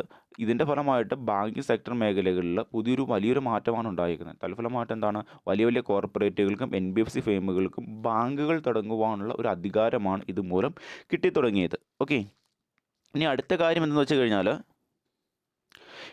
മാറ്റം എന്താണെന്ന് വെച്ച് കഴിഞ്ഞാൽ, ഗവൺമെൻറ് നമ്മുടെ രാജ്യത്തിൻ്റെ ഇക്വിറ്റി മാർക്കറ്റ് ക്വാളിഫൈഡ് ആയിട്ടുള്ള ഫോറിൻ ഇൻവെസ്റ്റേഴ്സിന് ഇൻവെസ്റ്റ് നടത്താൻ വേണ്ടി തുറന്നു കൊടുത്തു. ഇതുവഴി എന്താണ്, വിദേശ രാജ്യത്തുള്ള ക്വാളിഫൈഡ് ആയിട്ടുള്ള റെസിഡൻസ് അല്ലെങ്കിൽ വിദേശീയർ എന്ത് ചെയ്തു, നമ്മുടെ രാജ്യത്തിൻ്റെ ക്യാപിറ്റൽ മാർക്കറ്റിൽ ഇൻവെസ്റ്റ് ചെയ്യാൻ വേണ്ടിയിട്ട് കടന്നു വരികയും അതുവഴി എന്താണ്, നമ്മുടെ രാജ്യത്തേക്ക് വലിയ അളവിൽ ഫോറിൻ കറൻസിയുടെ ഇൻവെസ്റ്റ്മെൻറ്റ് നടക്കുവാനുള്ള ഒരു അവസരവും തുറന്നു വന്നു എന്നാണ് പറഞ്ഞു വരുന്നത്. എന്ന് വെച്ച് കഴിഞ്ഞാൽ ഇപ്പം നമ്മുടെ രാജ്യത്തെ കമ്പനികൾക്ക് പ്രവർത്തിക്കാൻ ആവശ്യമായിട്ടുള്ള മൂലധനം സ്വദേശത്തു നിന്ന് കണ്ടെത്താൻ പറ്റാതെ വരുമ്പോൾ നമ്മുടെ രാജ്യത്തെ കമ്പനികളുടെ പ്രവർത്തനങ്ങളൊക്കെ തടസ്സപ്പെടും അല്ലേ. അതിനൊരു അറുതി വരുത്തുക എന്ന ലക്ഷ്യത്തോടു കൂടി എന്ത് ചെയ്തു, നമ്മുടെ രാജ്യത്തെ കമ്പനികളിൽ വിദേശീയരായിട്ടുള്ള ആളുകൾക്ക് മൂലധന നിക്ഷേപം നടത്താൻ വേണ്ടി, പണം മുടക്കാൻ വേണ്ടി നമ്മുടെ രാജ്യത്തിൻ്റെ സ്റ്റോക്ക് എക്സ്ചേഞ്ച് മാർക്കറ്റ് എന്ത് ചെയ്തു, തുറന്നു കൊടുത്തു. ഇതിൻ്റെ ഫലമായിട്ട് എന്താ ഗുണമുണ്ടായെന്ന് വെച്ച് കഴിഞ്ഞാൽ, ധാരാളം വിദേശ രാജ്യങ്ങളിലെ ആളുകളുടെ കൈകളിൽ ധാരാളം പണം ഉണ്ടായിരിക്കും. അവർ ഇൻവെസ്റ്റ്മെൻറ്റ് നടത്താൻ ആഗ്രഹിക്കുന്ന ആളുകളായിരിക്കും. അവരെന്ത് ചെയ്യുന്നു വെച്ച് കഴിഞ്ഞാൽ, അവർക്കായിട്ട് നമ്മുടെ ഇന്ത്യൻ സ്റ്റോക്ക് എക്സ്ചേഞ്ച് മാർക്കറ്റ് അങ്ങ് തുറന്നു കൊടുത്തു. ഇതിൻ്റെ ഫലമായിട്ട് എന്താ ഉണ്ടായേ, ഇതിൻ്റെ ഫലമായിട്ട് വിദേശ രാജ്യത്ത് ഉള്ള ഇൻവെസ്റ്റേഴ്സുള്ള ആളുകൾ എന്ത് ചെയ്തു, ഇന്ത്യൻ മാർക്കറ്റുകളിലേക്ക് കടന്നു വരികയും ഇന്ത്യൻ കമ്പനികളുടെ ഷെയറുകൾ വാങ്ങുകയും ഇന്ത്യൻ കമ്പനികൾ അവരുടെ കയ്യിലുള്ള പൈസ അവർ ഇൻവെസ്റ്റ്മെൻറ്റ് ചെയ്യുകയും ചെയ്തു.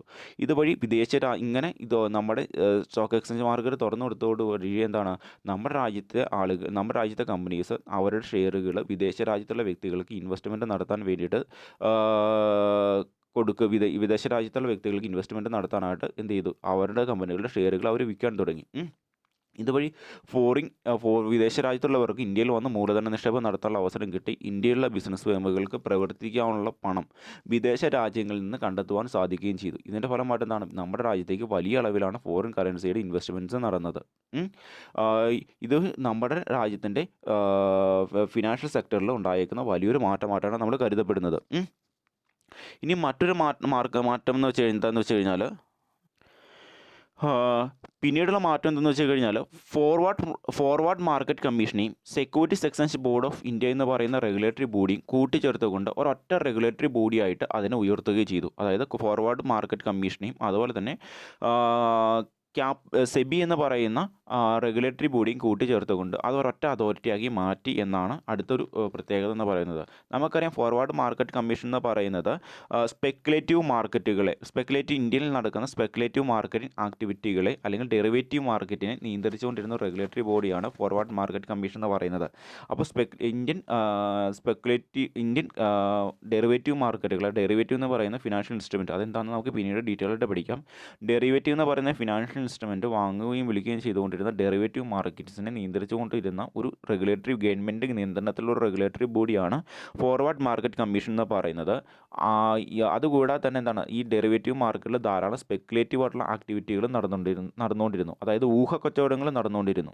ആ ഊഹക്കച്ചവടങ്ങളെയും ഡെറിവേറ്റീവ് എന്ന് പറയുന്ന ഫിനാൻഷ്യൽ ഇൻസ്ട്രുമെൻറ്റ്സ് വാങ്ങുന്നതും വിൽക്കുന്നതും ഒക്കെ നിയന്ത്രിച്ചുകൊണ്ടിരുന്ന ഒരു ഗവൺമെൻറ് റെഗുലേറ്ററി ബോഡിയാണ് ഫോർവേഡ് മാർക്കറ്റ് കമ്മീഷൻ എന്ന് പറയുന്നത്. ഈ ഒരു അതോറിറ്റി അതുപോലെ തന്നെ നമ്മുടെ securities exchange board of India എന്ന് വെച്ച് കഴിഞ്ഞാൽ എന്താണ്, നമ്മൾ പഠിച്ച കാര്യം തന്നെയാണ് അല്ലേ. നമ്മുടെ റെഗുലേറ്ററി ബോഡിയെ, അതായത് നമ്മുടെ സെക്യൂരിറ്റീസ് വാങ്ങുകയും വിൽക്കുകയും ചെയ്യുന്ന മാർക്കറ്റിനെ നിയന്ത്രിച്ചുകൊണ്ടിരുന്ന ഒരു ബോഡിയാണ്, ഒരു ഗവൺമെൻറ് അതോറിറ്റിയാണ് സെബി എന്ന് പറയുന്നത്. ക്യാപിറ്റൽ മാർക്കറ്റിനെ നിയന്ത്രിച്ചുകൊണ്ടിരുന്ന ഒരു അതോറിറ്റിയാണ് സെബി എന്ന് പറയുന്നത്. ഈ 2 റെഗുലേറ്ററി ബോഡിയും കൂട്ടിച്ചേർത്തുകൊണ്ട് ഒരൊറ്റ അതോറിറ്റിയാക്കി മാറ്റി എന്നാണ് പറയുന്നത്. ഇതിൻ്റെ തൽഫലമായിട്ട് securities exchange board of India എന്ന് പറയുന്ന റെഗുലേറ്ററി ബോഡിയുടെ പ്രവർത്തന സ്ഥലം എന്ന് പറയുന്നത് അനുകൂലമായി മാറി. ഈ സെബി എന്ന് പറയുന്ന ആ റെഗുലേറ്ററി ബോഡിക്ക്, അല്ലെങ്കിൽ securities exchange board of India എന്ന് പറയുന്ന റെഗുലേറ്ററി ബോഡിക്ക് ഒരേ സമയം ക്യാപിറ്റൽ മാർക്കറ്റിനും അതുപോലെ തന്നെ എന്താണ് ഡെറിവേറ്റീവ്സ് എന്ന് പറയുന്ന ഫിനാൻഷ്യൽ ഇൻസ്ട്രുമെൻറ്റ് വിൽക്കുന്ന ഫോർവേഡ് മാർക്കറ്റിനെയും നിയന്ത്രിക്കാനുള്ള അധികാരം കിട്ടി. ഇത് കൂടാതെ തന്നെ എന്താണ്, ഫോർവേഡ് മാർക്കറ്റ് കമ്മീഷൻസിന് ഈ ഡെറിവേറ്റീവ് മാർക്കറ്റിൽ നടക്കുന്ന എല്ലാ ഊഹക്കച്ചവടങ്ങളെയും നിയന്ത്രിക്കാൻ സാധിച്ചിരുന്നില്ല. പക്ഷേ ഈ സെബിയും അതുപോലെ തന്നെ ഫോർവേഡ് മാർക്കറ്റ് കമ്മീഷൻ എന്ന് പറയുന്ന റെഗുലേറ്ററി ബോഡിയും കൂടിച്ചേർന്ന് ഒന്നായി മാറിയപ്പോൾ ഡെറിവേറ്റീവ് മാർക്കറ്റിൽ നടക്കുന്ന എല്ലാ സ്പെക്കുലേറ്റീവ് ട്രേഡിംഗ് ആക്ടിവിറ്റീസിനെയും നിയന്ത്രിക്കാൻ ആർക്ക് സാധിച്ചു? ഈ സെബിയും ഫോർവേഡ് മാർക്കറ്റ് കമ്മീഷനും കൂടി ചേർന്നുകൊണ്ടുള്ള ആ വലിയൊരു റെഗുലേറ്ററി ബോഡിക്ക് സാധിച്ചു. ഇതുവഴി നമ്മുടെ രാജ്യത്തെ സ്പെക്കുലേറ്റീവ് ട്രേഡിംഗ് ആക്ടിവിറ്റീസും അതുപോലെ തന്നെ ഡെറിവേറ്റീവ്സ് എന്ന് പറയുന്ന ഫിനാൻഷ്യൽ ഇൻസ്ട്രുമെൻറ്റ്സ് വാങ്ങുകയും വിൽക്കുകയും ചെയ്യുന്നതും ക്യാപിറ്റൽ മാർക്കറ്റിനെ നിയന്ത്രിക്കുവാനുമുള്ള വലിയൊരു അവസരമാണ് ആർക്ക് കിട്ടിയത്? ഈ സെബി എന്ന് പറയുന്ന വലിയൊരു റെഗുലേറ്ററി ബോഡിക്ക് കിട്ടിയത്.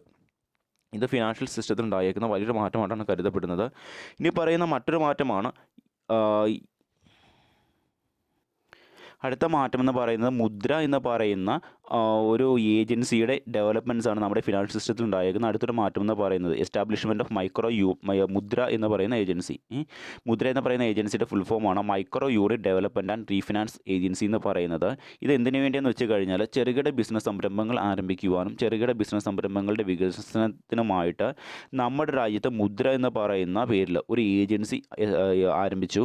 2015 പ്രധാനമന്ത്രി മുദ്ര യോജന എന്ന പദ്ധതിയുടെ ഭാഗമായിട്ടാണ് ഈ ഒരു മുദ്ര ഏജൻസി ആരംഭിച്ചത്. അതായത് വ്യത്യസ്ത കൊമേഴ്ഷ്യൽ ബാങ്കുകൾ വഴിയും കോർപ്പറേറ്റ് ബാങ്കുകൾ വഴിയും റീജിയണൽ റൂറൽ ബാങ്കുകൾ വഴിയും മുദ്ര ഏജൻസി ഫണ്ട് പ്രൊവൈഡ് ചെയ്യുന്നുണ്ട് നമ്മുടെ രാജ്യത്തെ ബിസിനസ്സുകാരായിട്ടുള്ള ആളുകൾക്കും അതുപോലെ തന്നെ ബിസിനസ് തുടങ്ങാൻ ആരംഭിക്കുന്ന വിദ്യാസമ്പന്നരായിട്ടുള്ള ആളുകൾക്കും ധനസഹായം നൽകുക എന്നതാണ് ഈ ഏജൻസിയുടെ പ്രവർത്തന ലക്ഷ്യം. ഇതിൻ്റെ ഫലമായിട്ട് 10 ലക്ഷം രൂപ വരെയും ധനസഹായം ഇത്തരത്തിലുള്ള ചെറുകിട ബിസിനസ്സുകാർക്കും അതുപോലെ തന്നെ ചെറുകിട ബിസിനസ് ആരംഭിക്കാൻ ആഗ്രഹിക്കുന്ന ആളുകൾക്കും ലഭിക്കുന്നുണ്ട്. അത്തരത്തിൽ ഉള്ള ആളുകൾക്ക് ധനസഹായം ഈ തരത്തിലുള്ള കൊമേഴ്ഷ്യൽ റീജിയണൽ റൂറൽ ബാങ്കുകൾ വഴിയും കോർപ്പറേറ്റ് ബാങ്കുകൾ വഴി പ്രൊവൈഡ് ചെയ്യുക എന്നതാണ് ഈ ഒരു ഏജൻസിയുടെ സ്ഥാപിത ലക്ഷ്യം എന്ന് പറയുന്നത്. ഇത് മാത്രമല്ല, ഈ തരത്തിൽ ധനസഹായം പ്രൊവൈഡ് ചെയ്യുന്ന ഫിനാൻഷ്യൽ ഇൻസ്റ്റിറ്റ്യൂഷനുകൾക്ക് ഫണ്ട് പ്രൊവൈഡ് ചെയ്യുക എന്നതും ഈ ഒരു ഏജൻസിയുടെ പ്രധാനപ്പെട്ട ലക്ഷ്യമാണ്, പ്രവർത്തന ലക്ഷ്യം തന്നെയാണ്. അപ്പോൾ നമ്മുടെ രാജ്യത്ത് പിന്നോക്കം നിൽക്കുന്ന ചെറുകിട ബിസിനസ് സംരംഭങ്ങളുടെ വികസനത്തിനും ഡെവലപ്മെൻറ്റ്സിനായിട്ടും ചെറുകിട ബിസിനസ് സംരംഭങ്ങൾ ആരംഭിക്കുവാൻ വേണ്ടിയും ധനസഹായം പ്രൊവൈഡ് ചെയ്യുക കൊമേഴ്ഷ്യൽ റീജിയണൽ റൂറൽ ബാങ്കുകൾ വഴി. അതുകൂടാതെ തന്നെ എന്താണ്, ഈ തരത്തിലുള്ള ഇങ്ങനെ ധനസഹായം പ്രൊവൈഡ് ചെയ്യുന്ന കോർപ്പറേറ്റീവ് റൂറൽ റീജിയണൽ കൊമേഴ്ഷ്യൽ ബാങ്കുകൾക്ക് ധനസഹായം നൽകുക എന്ന ലക്ഷ്യവും ഈ ഒരു ഏജൻസിക്കുണ്ട്. അതിനുവേണ്ടിയാണ് ഈ ഏജൻസി സ്ഥാപിതമായത്. ഇത് നമ്മുടെ ഫിനാൻഷ്യൽ സിസ്റ്റത്തിൽ വന്നേക്കുന്ന വലിയൊരു മാറ്റം തന്നെയാണ്. ഇനി മറ്റൊരു കാര്യം എന്തെന്ന് വെച്ച് കഴിഞ്ഞാൽ നമ്മുടെ ബാങ്കിങ് സെക്ടറിൽ ഉണ്ടായേക്കുന്ന മാറ്റമാണ്. അതായത് 2010 നമ്മുടെ രാജ്യത്ത് ബാങ്കിങ് സെക്ടറിൽ വലിയ മാറ്റങ്ങൾ വരാൻ തുടങ്ങി. അതിൻ്റെ അനന്തരഫലമായിട്ട് വലിയ കോർപ്പറേറ്റുകൾക്കും NBFC ഫേമുകൾക്കും ബാങ്കുകൾ തുടങ്ങാനുള്ള ലൈസൻസ് റിസർവ് ബാങ്ക് അനുവദിക്കാൻ തുടങ്ങി. ഇതിൻ്റെ തുടർച്ചയെന്നോണം 2015 ബാങ്കുകൾ 10 സ്മാൾ ഫിനാൻസ് ബാങ്ക് കമ്പനീസിനും പേയ്മെൻറ്റ് ബാങ്ക് കമ്പനീസിനും എന്ത് ചെയ്തു? ബാങ്ക് ലൈസൻസ് പ്രൊവൈഡ് ചെയ്തു. ഇതിൻ്റെ പ്രധാനപ്പെട്ട ഉദ്ദേശം എന്തെന്ന് വെച്ച് കഴിഞ്ഞാൽ ഇപ്പോൾ നമ്മുടെ സ്മാൾ ഫിനാൻഷ്യൽ ഇൻസ്റ്റിറ്റ്യൂഷൻസിന് ബാങ്ക് ലൈസൻസ് പ്രൊവൈഡ് ചെയ്തതിൻ്റെ ഉദ്ദേശം എന്തെന്ന് വെച്ച് കഴിഞ്ഞാൽ റൂറൽ ഏരിയാസിൽ, അതായത് മറ്റ് ബാങ്കുകളുടെ കൊമേഴ്ഷ്യൽ ബാങ്കുകളുടെയും റീജിയണൽ റൂറൽ ബാങ്കുകളുടെയും അതുപോലെ തന്നെ കോർപ്പറേറ്റീവ് ബാങ്കുകളുടെയും സേവനങ്ങൾ ലഭ്യമാകാത്ത ആളുകൾ താമസിക്കുന്ന റൂറൽ ഏരിയാസിൽ, വില്ലേജ് ഏരിയാസിൽ ബാങ്കിങ് സേവനങ്ങൾ പ്രൊവൈഡ് ചെയ്യുക എന്ന ലക്ഷ്യത്തോടു കൂടിയാണ് സ്മാൾ ഫിനാൻഷ്യൽ ഇൻസ്റ്റിറ്റ്യൂഷനുകൾക്ക് ബാങ്ക് ലൈസൻസ് RBI പ്രൊവൈഡ് ചെയ്യാൻ തുടങ്ങിയത്. ഈ തരത്തിൽ സ്മാൾ ഫിനാൻസ് കമ്പനീസിന് ബാങ്കിങ് ലൈസൻസ് കിട്ടിയതോടുകൂടി അവരെന്ത് ചെയ്തു? അവർ ചെറുകിട ബാങ്കുകൾ ആരംഭിക്കാൻ തുടങ്ങി. സ്മാൾ ഫിനാൻസ് ബാങ്കുകൾ ആരംഭിക്കാൻ തുടങ്ങി. അതൊരു ഉദാഹരണമാണ് ഇസാഫ് എന്ന് പറയുന്ന ഒരു കമ്പനി. ഇവർ ബേസിക് ആയിട്ടുള്ള ബാങ്കിങ് ഓപ്പറേഷൻസ് ആണ് ഈ റൂറൽ ഏരിയാസിൽ ചെയ്യുന്നത്. അവരുടെ പ്രവർത്തനം ആ റൂറൽ ഏരിയാസിൽ മാത്രമായിട്ടായിരിക്കും ഒതുങ്ങി നിൽക്കുന്നത്. അതായത് ആ തരത്തിലുള്ള ആളുകളുടെ കൈകളിൽ നിന്ന് അവരുടെ സേവിങ്സ് ഡിപ്പോസിറ്റായിട്ട് സ്വീകരിക്കുക, അതുപോലെ തന്നെ ആ ഏരിയയിലുള്ള ആളുകൾക്ക് ലോൺസ് ചെറിയ രീതിയിൽ പ്രൊവൈഡ് ചെയ്യുക, അക്കൗണ്ടുകൾ തുടങ്ങാനുള്ള ഒരു ഓപ്ഷൻ മുന്നോട്ട് വയ്ക്കുക. ഈ തരത്തിലുള്ള ബേസിക് ബാങ്കിങ് സർവീസുകളായിരിക്കും ആര് പ്രൊവൈഡ് ചെയ്യുന്നത്? നമ്മുടെ സ്മാൾ ഫിനാൻസ് ബാങ്കുകൾ പ്രൊവൈഡ് ചെയ്യുന്നത്. അതാണ് അതിൻ്റെ പ്രവർത്തന ലക്ഷ്യം എന്ന് പറയുന്നത്. ഇനി പേയ്മെൻറ്റ് ബാങ്കുകൾക്കും അതുകൂടാതെ തന്നെ എന്താണ് 7 പേയ്മെൻറ്റ് ബാങ്കുകൾക്കും ബാങ്കുകൾ തുടങ്ങാനുള്ള ലൈസൻസ് ആര് പ്രൊവൈഡ് ചെയ്തു? നമ്മുടെ reserve bank of India provide ചെയ്തു. അതിൻ്റെ ഫലമായിട്ട് ആരംഭിച്ചേക്കുന്ന ബാങ്കുകളാണ് പേടിഎം, ഗൂഗിൾ പേ, ഭീമാപ്പ് മുതലായിട്ടുള്ള സാങ്കേതികവിദ്യയിൽ അധിഷ്ഠിതമായിട്ടുള്ള പേയ്മെൻറ്റ് ബാങ്കുകൾ. ഇതിൻ്റെ പ്രധാനപ്പെട്ട ഉദ്ദേശം എന്തെന്ന് വെച്ച് കഴിഞ്ഞാൽ സ്ഥല സമയ തടസ്സമില്ലാതെ ആളുകൾക്ക് പണമിടപാടുകൾ എളുപ്പത്തിൽ വളരെയധികം സുരക്ഷിതമായ രീതിയിൽ പൂർത്തീകരിക്കാൻ സഹായിക്കുക എന്ന ലക്ഷ്യത്തോടു കൂടിയാണ് പേയ്മെൻറ്റ് ബാങ്കുകൾക്ക് bank licence Reserve bank of India provide ചെയ്തത്. ഇതിൻ്റെ ഫലമായിട്ട് ആളുകൾക്ക് അവരുടെ ഇലക്ട്രിസിറ്റി ബില്ല്, ടെലിഫോൺ ബില്ല്, അതുപോലെ തന്നെ എന്താണ് വാട്ടർ ബില്ല്, അതുകൂടാതെ തന്നെ മറ്റ് പണപരമായിട്ടുള്ള ഇടപാടുകളൊക്കെയും എളുപ്പത്തിൽ പൂർത്തീകരിക്കാൻ പറ്റി. സ്ഥല സമയ തടസ്സമില്ലാതെ ഏത് സമയത്തും പൂർത്തീകരിക്കാൻ പറ്റും. ഇതുകൂടാതെ തന്നെ എന്താണ്, ഇത് സാങ്കേതികവിദ്യയിൽ അധിഷ്ഠിതമായി പ്രവർത്തിക്കുന്ന ഒരു ബാങ്ക് ആയതുകൊണ്ട് തന്നെ ഇതിൻ്റെ പ്രവർത്തന ചെലവ് വളരെയധികം കുറവ് കൂടിയാണ്. അതുകൂടാതെ തന്നെ എന്താണ്, ആളുകൾക്ക് സ്ഥല സമയ തടസ്സമില്ലാതെ ഏത് സമയത്തും തങ്ങളുടെ പണമിടപാടുകൾ പൂർത്തീകരിക്കാൻ പറ്റും വളരെയധികം സുരക്ഷിതമായിട്ടും വേഗതയിലും. 1969-ലും 1986-ലും ബാങ്കിങ് സെക്ടറിൽ വന്ന മാറ്റങ്ങൾക്ക് ശേഷം അല്ലെങ്കിൽ ബാങ്കുകൾ ദേശസാൽക്കരിച്ചതിന് ശേഷം നമ്മുടെ ബാങ്കിങ് സെക്ടറിൽ വന്ന ഏറ്റവും വലിയ മാറ്റമാണ് ഇത് രണ്ടും. അതുകൂടെ തന്നെ എന്താണ്, ഇത് ബാങ്കിങ് റെവല്യൂഷൻ 2.0 എന്ന് പറയുന്ന പേരിലാണ് അറിയപ്പെടുന്നത്. ഇനി മറ്റൊരു കാര്യം എന്തെന്ന് വെച്ച് കഴിഞ്ഞാൽ, അടുത്തൊരു വ്യത്യാസം എന്തെന്ന് വെച്ച് കഴിഞ്ഞാൽ, നമ്മുടെ ഇക്കോണമി പേപ്പർ എക്കോണമിയിൽ നിന്നും ഡിജിറ്റലൈസ്ഡ് എക്കോണമിയിലേക്ക് മാറാൻ തുടങ്ങി എന്നുള്ളതാണ് അടുത്ത മാറ്റം എന്ന് പറയുന്നത്. അതായത് 8 നവംബർ 2016 ഡിമോണിറ്റൈസേഷൻ നടപ്പിലാക്കിയതിന് ശേഷം ബ്ലാക്ക് മണി തടയുക, കള്ളപ്പണത്തിൻ്റെ ഒടുക്ക് തടയുക എന്ന ലക്ഷ്യത്തോടു കൂടി ഡിജിറ്റലൈസ്ഡ് പേയ്മെൻറ്റ് സിസ്റ്റം എന്നീ കാര്യങ്ങൾ എൻകറേജ് ചെയ്യുന്ന തരത്തിലുള്ള നിയമങ്ങളും പോളിസികളുമാണ് നമ്മുടെ ഇന്ത്യൻ ഫിനാൻഷ്യൽ സിസ്റ്റത്തിൽ കൂടുതലായിട്ട് വന്നത്. അത് നമ്മുടെ ഇന്ത്യൻ ഫിനാൻഷ്യൽ സിസ്റ്റത്തിൽ ഉണ്ടായേക്കുന്ന വലിയൊരു മാറ്റമാണ്. അതായത് ഡിജിറ്റലൈസ്ഡ് എക്കോണമി, നമ്മുടെ ഇക്കോണമി എന്താക്കി മാറ്റുക, ഡിജിറ്റലൈസ്ഡ് എക്കോണമിയാക്കി മാറ്റുക. അതുപോലെ തന്നെ എന്താണ്, ധാരാളം ഡിജിറ്റലൈസ്ഡ് പേയ്മെൻറ്റ് സിസ്റ്റത്തെ നമ്മുടെ രാജ്യത്തിൻ്റെ ഫിനാൻഷ്യൽ സിസ്റ്റത്തിൻ്റെ ഭാഗമായിട്ട് അഡോപ്റ്റ് ചെയ്യുക. ഡിജിറ്റലൈസ്ഡ് പേയ്മെൻറ്റ് സിസ്റ്റവും അതുപോലെ തന്നെ എന്താണ്, ഡിജിറ്റലൈസ്ഡ് എക്കോണമിയും പ്രൊമോട്ട് ചെയ്യുന്ന തരത്തിലുള്ള പോളിസികളും റൂൾസ് ആൻഡ് റെഗുലേഷൻസുമാണ് നമ്മുടെ രാജ്യത്ത് കൊണ്ടുവരാൻ തുടങ്ങിയത്. ഇത് നമ്മുടെ ഫിനാൻഷ്യൽ സിസ്റ്റത്തിൽ ഉണ്ടായിരിക്കുന്ന വലിയൊരു മാറ്റം തന്നെയാണ്. ഇതിൻ്റെ ഫലമായിട്ടാണ് പലതരത്തിലുള്ള മൊബൈൽ ബാങ്കുകൾ, ഇലക്ട്രോണിക് ബാങ്കുകളൊക്കെ ആരംഭിച്ചത്. ഇത് നമ്മുടെ രാജ്യത്തിൻ്റെ ഫിനാൻഷ്യൽ സിസ്റ്റത്തിൽ എന്താണ്, വളരെയധികം നിർണായകമായിട്ടുള്ള മാറ്റമാണ് ഉണ്ടാക്കിയത്. ഇപ്പോൾ നമ്മൾക്ക് എന്ത് ചെയ്യാൻ പറ്റും, ഇങ്ങനെ നമ്മുടെ ഇക്കോണമി, നമ്മുടെ പേയ്മെൻറ്റ് സംവിധാനങ്ങൾ, നമ്മുടെ ബാങ്കിങ് സംവിധാനങ്ങൾ പേപ്പർ മാറ്റങ്ങളിൽ നിന്നും, പേപ്പർ ബാങ്ക് ഫെസിലിറ്റീസിൽ നിന്നും അല്ലെങ്കിൽ പേപ്പർ ബാങ്കിങ് ട്രാൻസാക്ഷൻസിനെ ഇല്ലാതാക്കി മാറ്റി ഡിജിറ്റലൈസ്ഡ് ബാങ്കിങ് ട്രാൻസാക്ഷൻസ് നടത്തുവാൻ വേണ്ടിയുള്ള ഒരു സാഹചര്യം ഇതുമൂലം ഉണ്ടായി. ഇതുവഴി എന്താണ്, ആളുകൾക്ക് സ്ഥല സമയ തടസ്സമില്ലാതെ തന്നെ ലോകത്തിൻ്റെ ഏത് ഭാഗത്തിരുന്നുകൊണ്ടും അവരുടെ പണമിടപാടുകൾ എളുപ്പത്തിൽ പൂർത്തീകരിക്കാൻ പറ്റി. അതിൻ്റെ ഫലമായിട്ട് ഈ ഒരു പദ്ധതിയുടെ ഭാഗമായിട്ട് ധാരാളം ഡിജിറ്റലൈസ്ഡ് ബാങ്കുകൾ, digitalised banking system, mobile banking system, ഈ തരത്തിലുള്ള സംവിധാനങ്ങളൊക്കെ ഉയർന്നു വന്നു. അതുകൊണ്ട് തന്നെ ആളുകൾക്ക് സ്ഥല സമയ തടസ്സമില്ലാതെ തന്നെ അവരുടെ പണമിടപാടുകൾ വളരെയധികം വേഗതയിലും സുരക്ഷിതമായ രീതിയിലും പൂർത്തീകരിക്കാൻ പറ്റി. ബാങ്ക് സേവനങ്ങൾ ലഭ്യമല്ലാതിരുന്ന റൂറൽ വില്ലേജ് ഏരിയാസിലുള്ള ആളുകൾക്ക് പോലും ബാങ്ക് സേവനങ്ങൾ ഇതുമൂലം ലഭിക്കുവാൻ തുടങ്ങി. ഇത് നമ്മുടെ ഫിനാൻഷ്യൽ സിസ്റ്റം ഉണ്ടായിരിക്കുന്ന മറ്റൊരു മാറ്റമാണ്. പിന്നെ വന്നേക്കുന്ന മറ്റൊരു മാറ്റം എന്തെന്ന് വെച്ച് കഴിഞ്ഞാൽ, നമ്മുടെ രാജ്യത്ത് ബാങ്ക് റേറ്റുകൾ, റിപ്പോ റേറ്റുകൾ, റിവേഴ്സ് റിപ്പോ റേറ്റുകൾ, ഇൻട്രസ്റ്റ് റേറ്റുകൾ, ലോൺ ഇൻട്രസ്റ്റ് റേറ്റുകൾ, ഡിപ്പോസിറ്റ് ഇൻട്രസ്റ്റ് റേറ്റുകൾ, ഇതൊക്കെ തീരുമാനിച്ചുകൊണ്ടിരുന്ന റിസർവ് ബാങ്ക് ഓഫ് ഇന്ത്യ മാത്രമായിരുന്നു. അതായത് ഒരാൾ ബാങ്കിൽ കൊണ്ട് പൈസ ഡിപ്പോസിറ്റ് ചെയ്താൽ അയാൾക്ക് എന്തുമാത്രം ഡിപ്പോസിറ്റ് ഇൻട്രസ്റ്റ് റേറ്റ് നൽകണം. അതുകൂടാതെ തന്നെ ഒരാൾ ലോൺ എടുത്തു കഴിഞ്ഞാൽ അയാളുടെ കയ്യിൽ നിന്ന് എത്ര രൂപ ലോൺ ഇൻട്രസ്റ്റ് ആയിട്ട് വാങ്ങണം. ഇതൊക്കെ തീരുമാനിച്ചുകൊണ്ടിരുന്ന റിസർവ് ബാങ്ക് ഓഫ് ഇന്ത്യ ആയിരുന്നു. എന്നാൽ ഇപ്പോൾ പുതിയൊരു മാറ്റമായിട്ട് നമ്മുടെ രാജ്യത്ത് പുതിയൊരു കമ്മീഷൻ കൂടി എസ്റ്റാബ്ലിഷ് ചെയ്തിട്ടുണ്ട്. മോണിറ്ററി പോളിസി കമ്മിറ്റി അഥവാ MPC എന്ന് പറഞ്ഞുകൊണ്ട് സെൻട്രൽ ഗവൺമെൻറ് ഉടമസ്ഥതയിലുള്ള ഒരു റെഗുലേറ്ററി ബോഡിയാണ് MPC കമ്മിറ്റി അഥവാ മോണിറ്ററി പോളിസി കമ്മിറ്റി എന്ന് പറയുന്നത്. ആ ഒരു കമ്മിറ്റിയും റിസർവ് ബാങ്ക് ഓഫ് ഇന്ത്യയുടെയും കൂടി ചേർന്നുകൊണ്ടാണ് ഇപ്പോൾ റിപ്പോ റേറ്റുകൾ, റിവേഴ്സ് റിപ്പോ റേറ്റുകൾ, അതുപോലെ തന്നെ ലോൺ ഇൻട്രസ്റ്റ് റേറ്റുകൾ, ഡിപ്പോസിറ്റ് ഇൻട്രസ്റ്റ് റേറ്റുകൾ മുതലായുള്ള കാര്യങ്ങൾ തീരുമാനിക്കുന്നത്. ഇതിൻ്റെ ഫലമായിട്ട് സെൻട്രൽ ഗവൺമെൻറ്റിനും ഈ തരത്തിൽ നമ്മുടെ രാജ്യത്തെ ഈ വ്യത്യസ്തമായുള്ള ഇൻട്രസ്റ്റ് റേറ്റുകൾ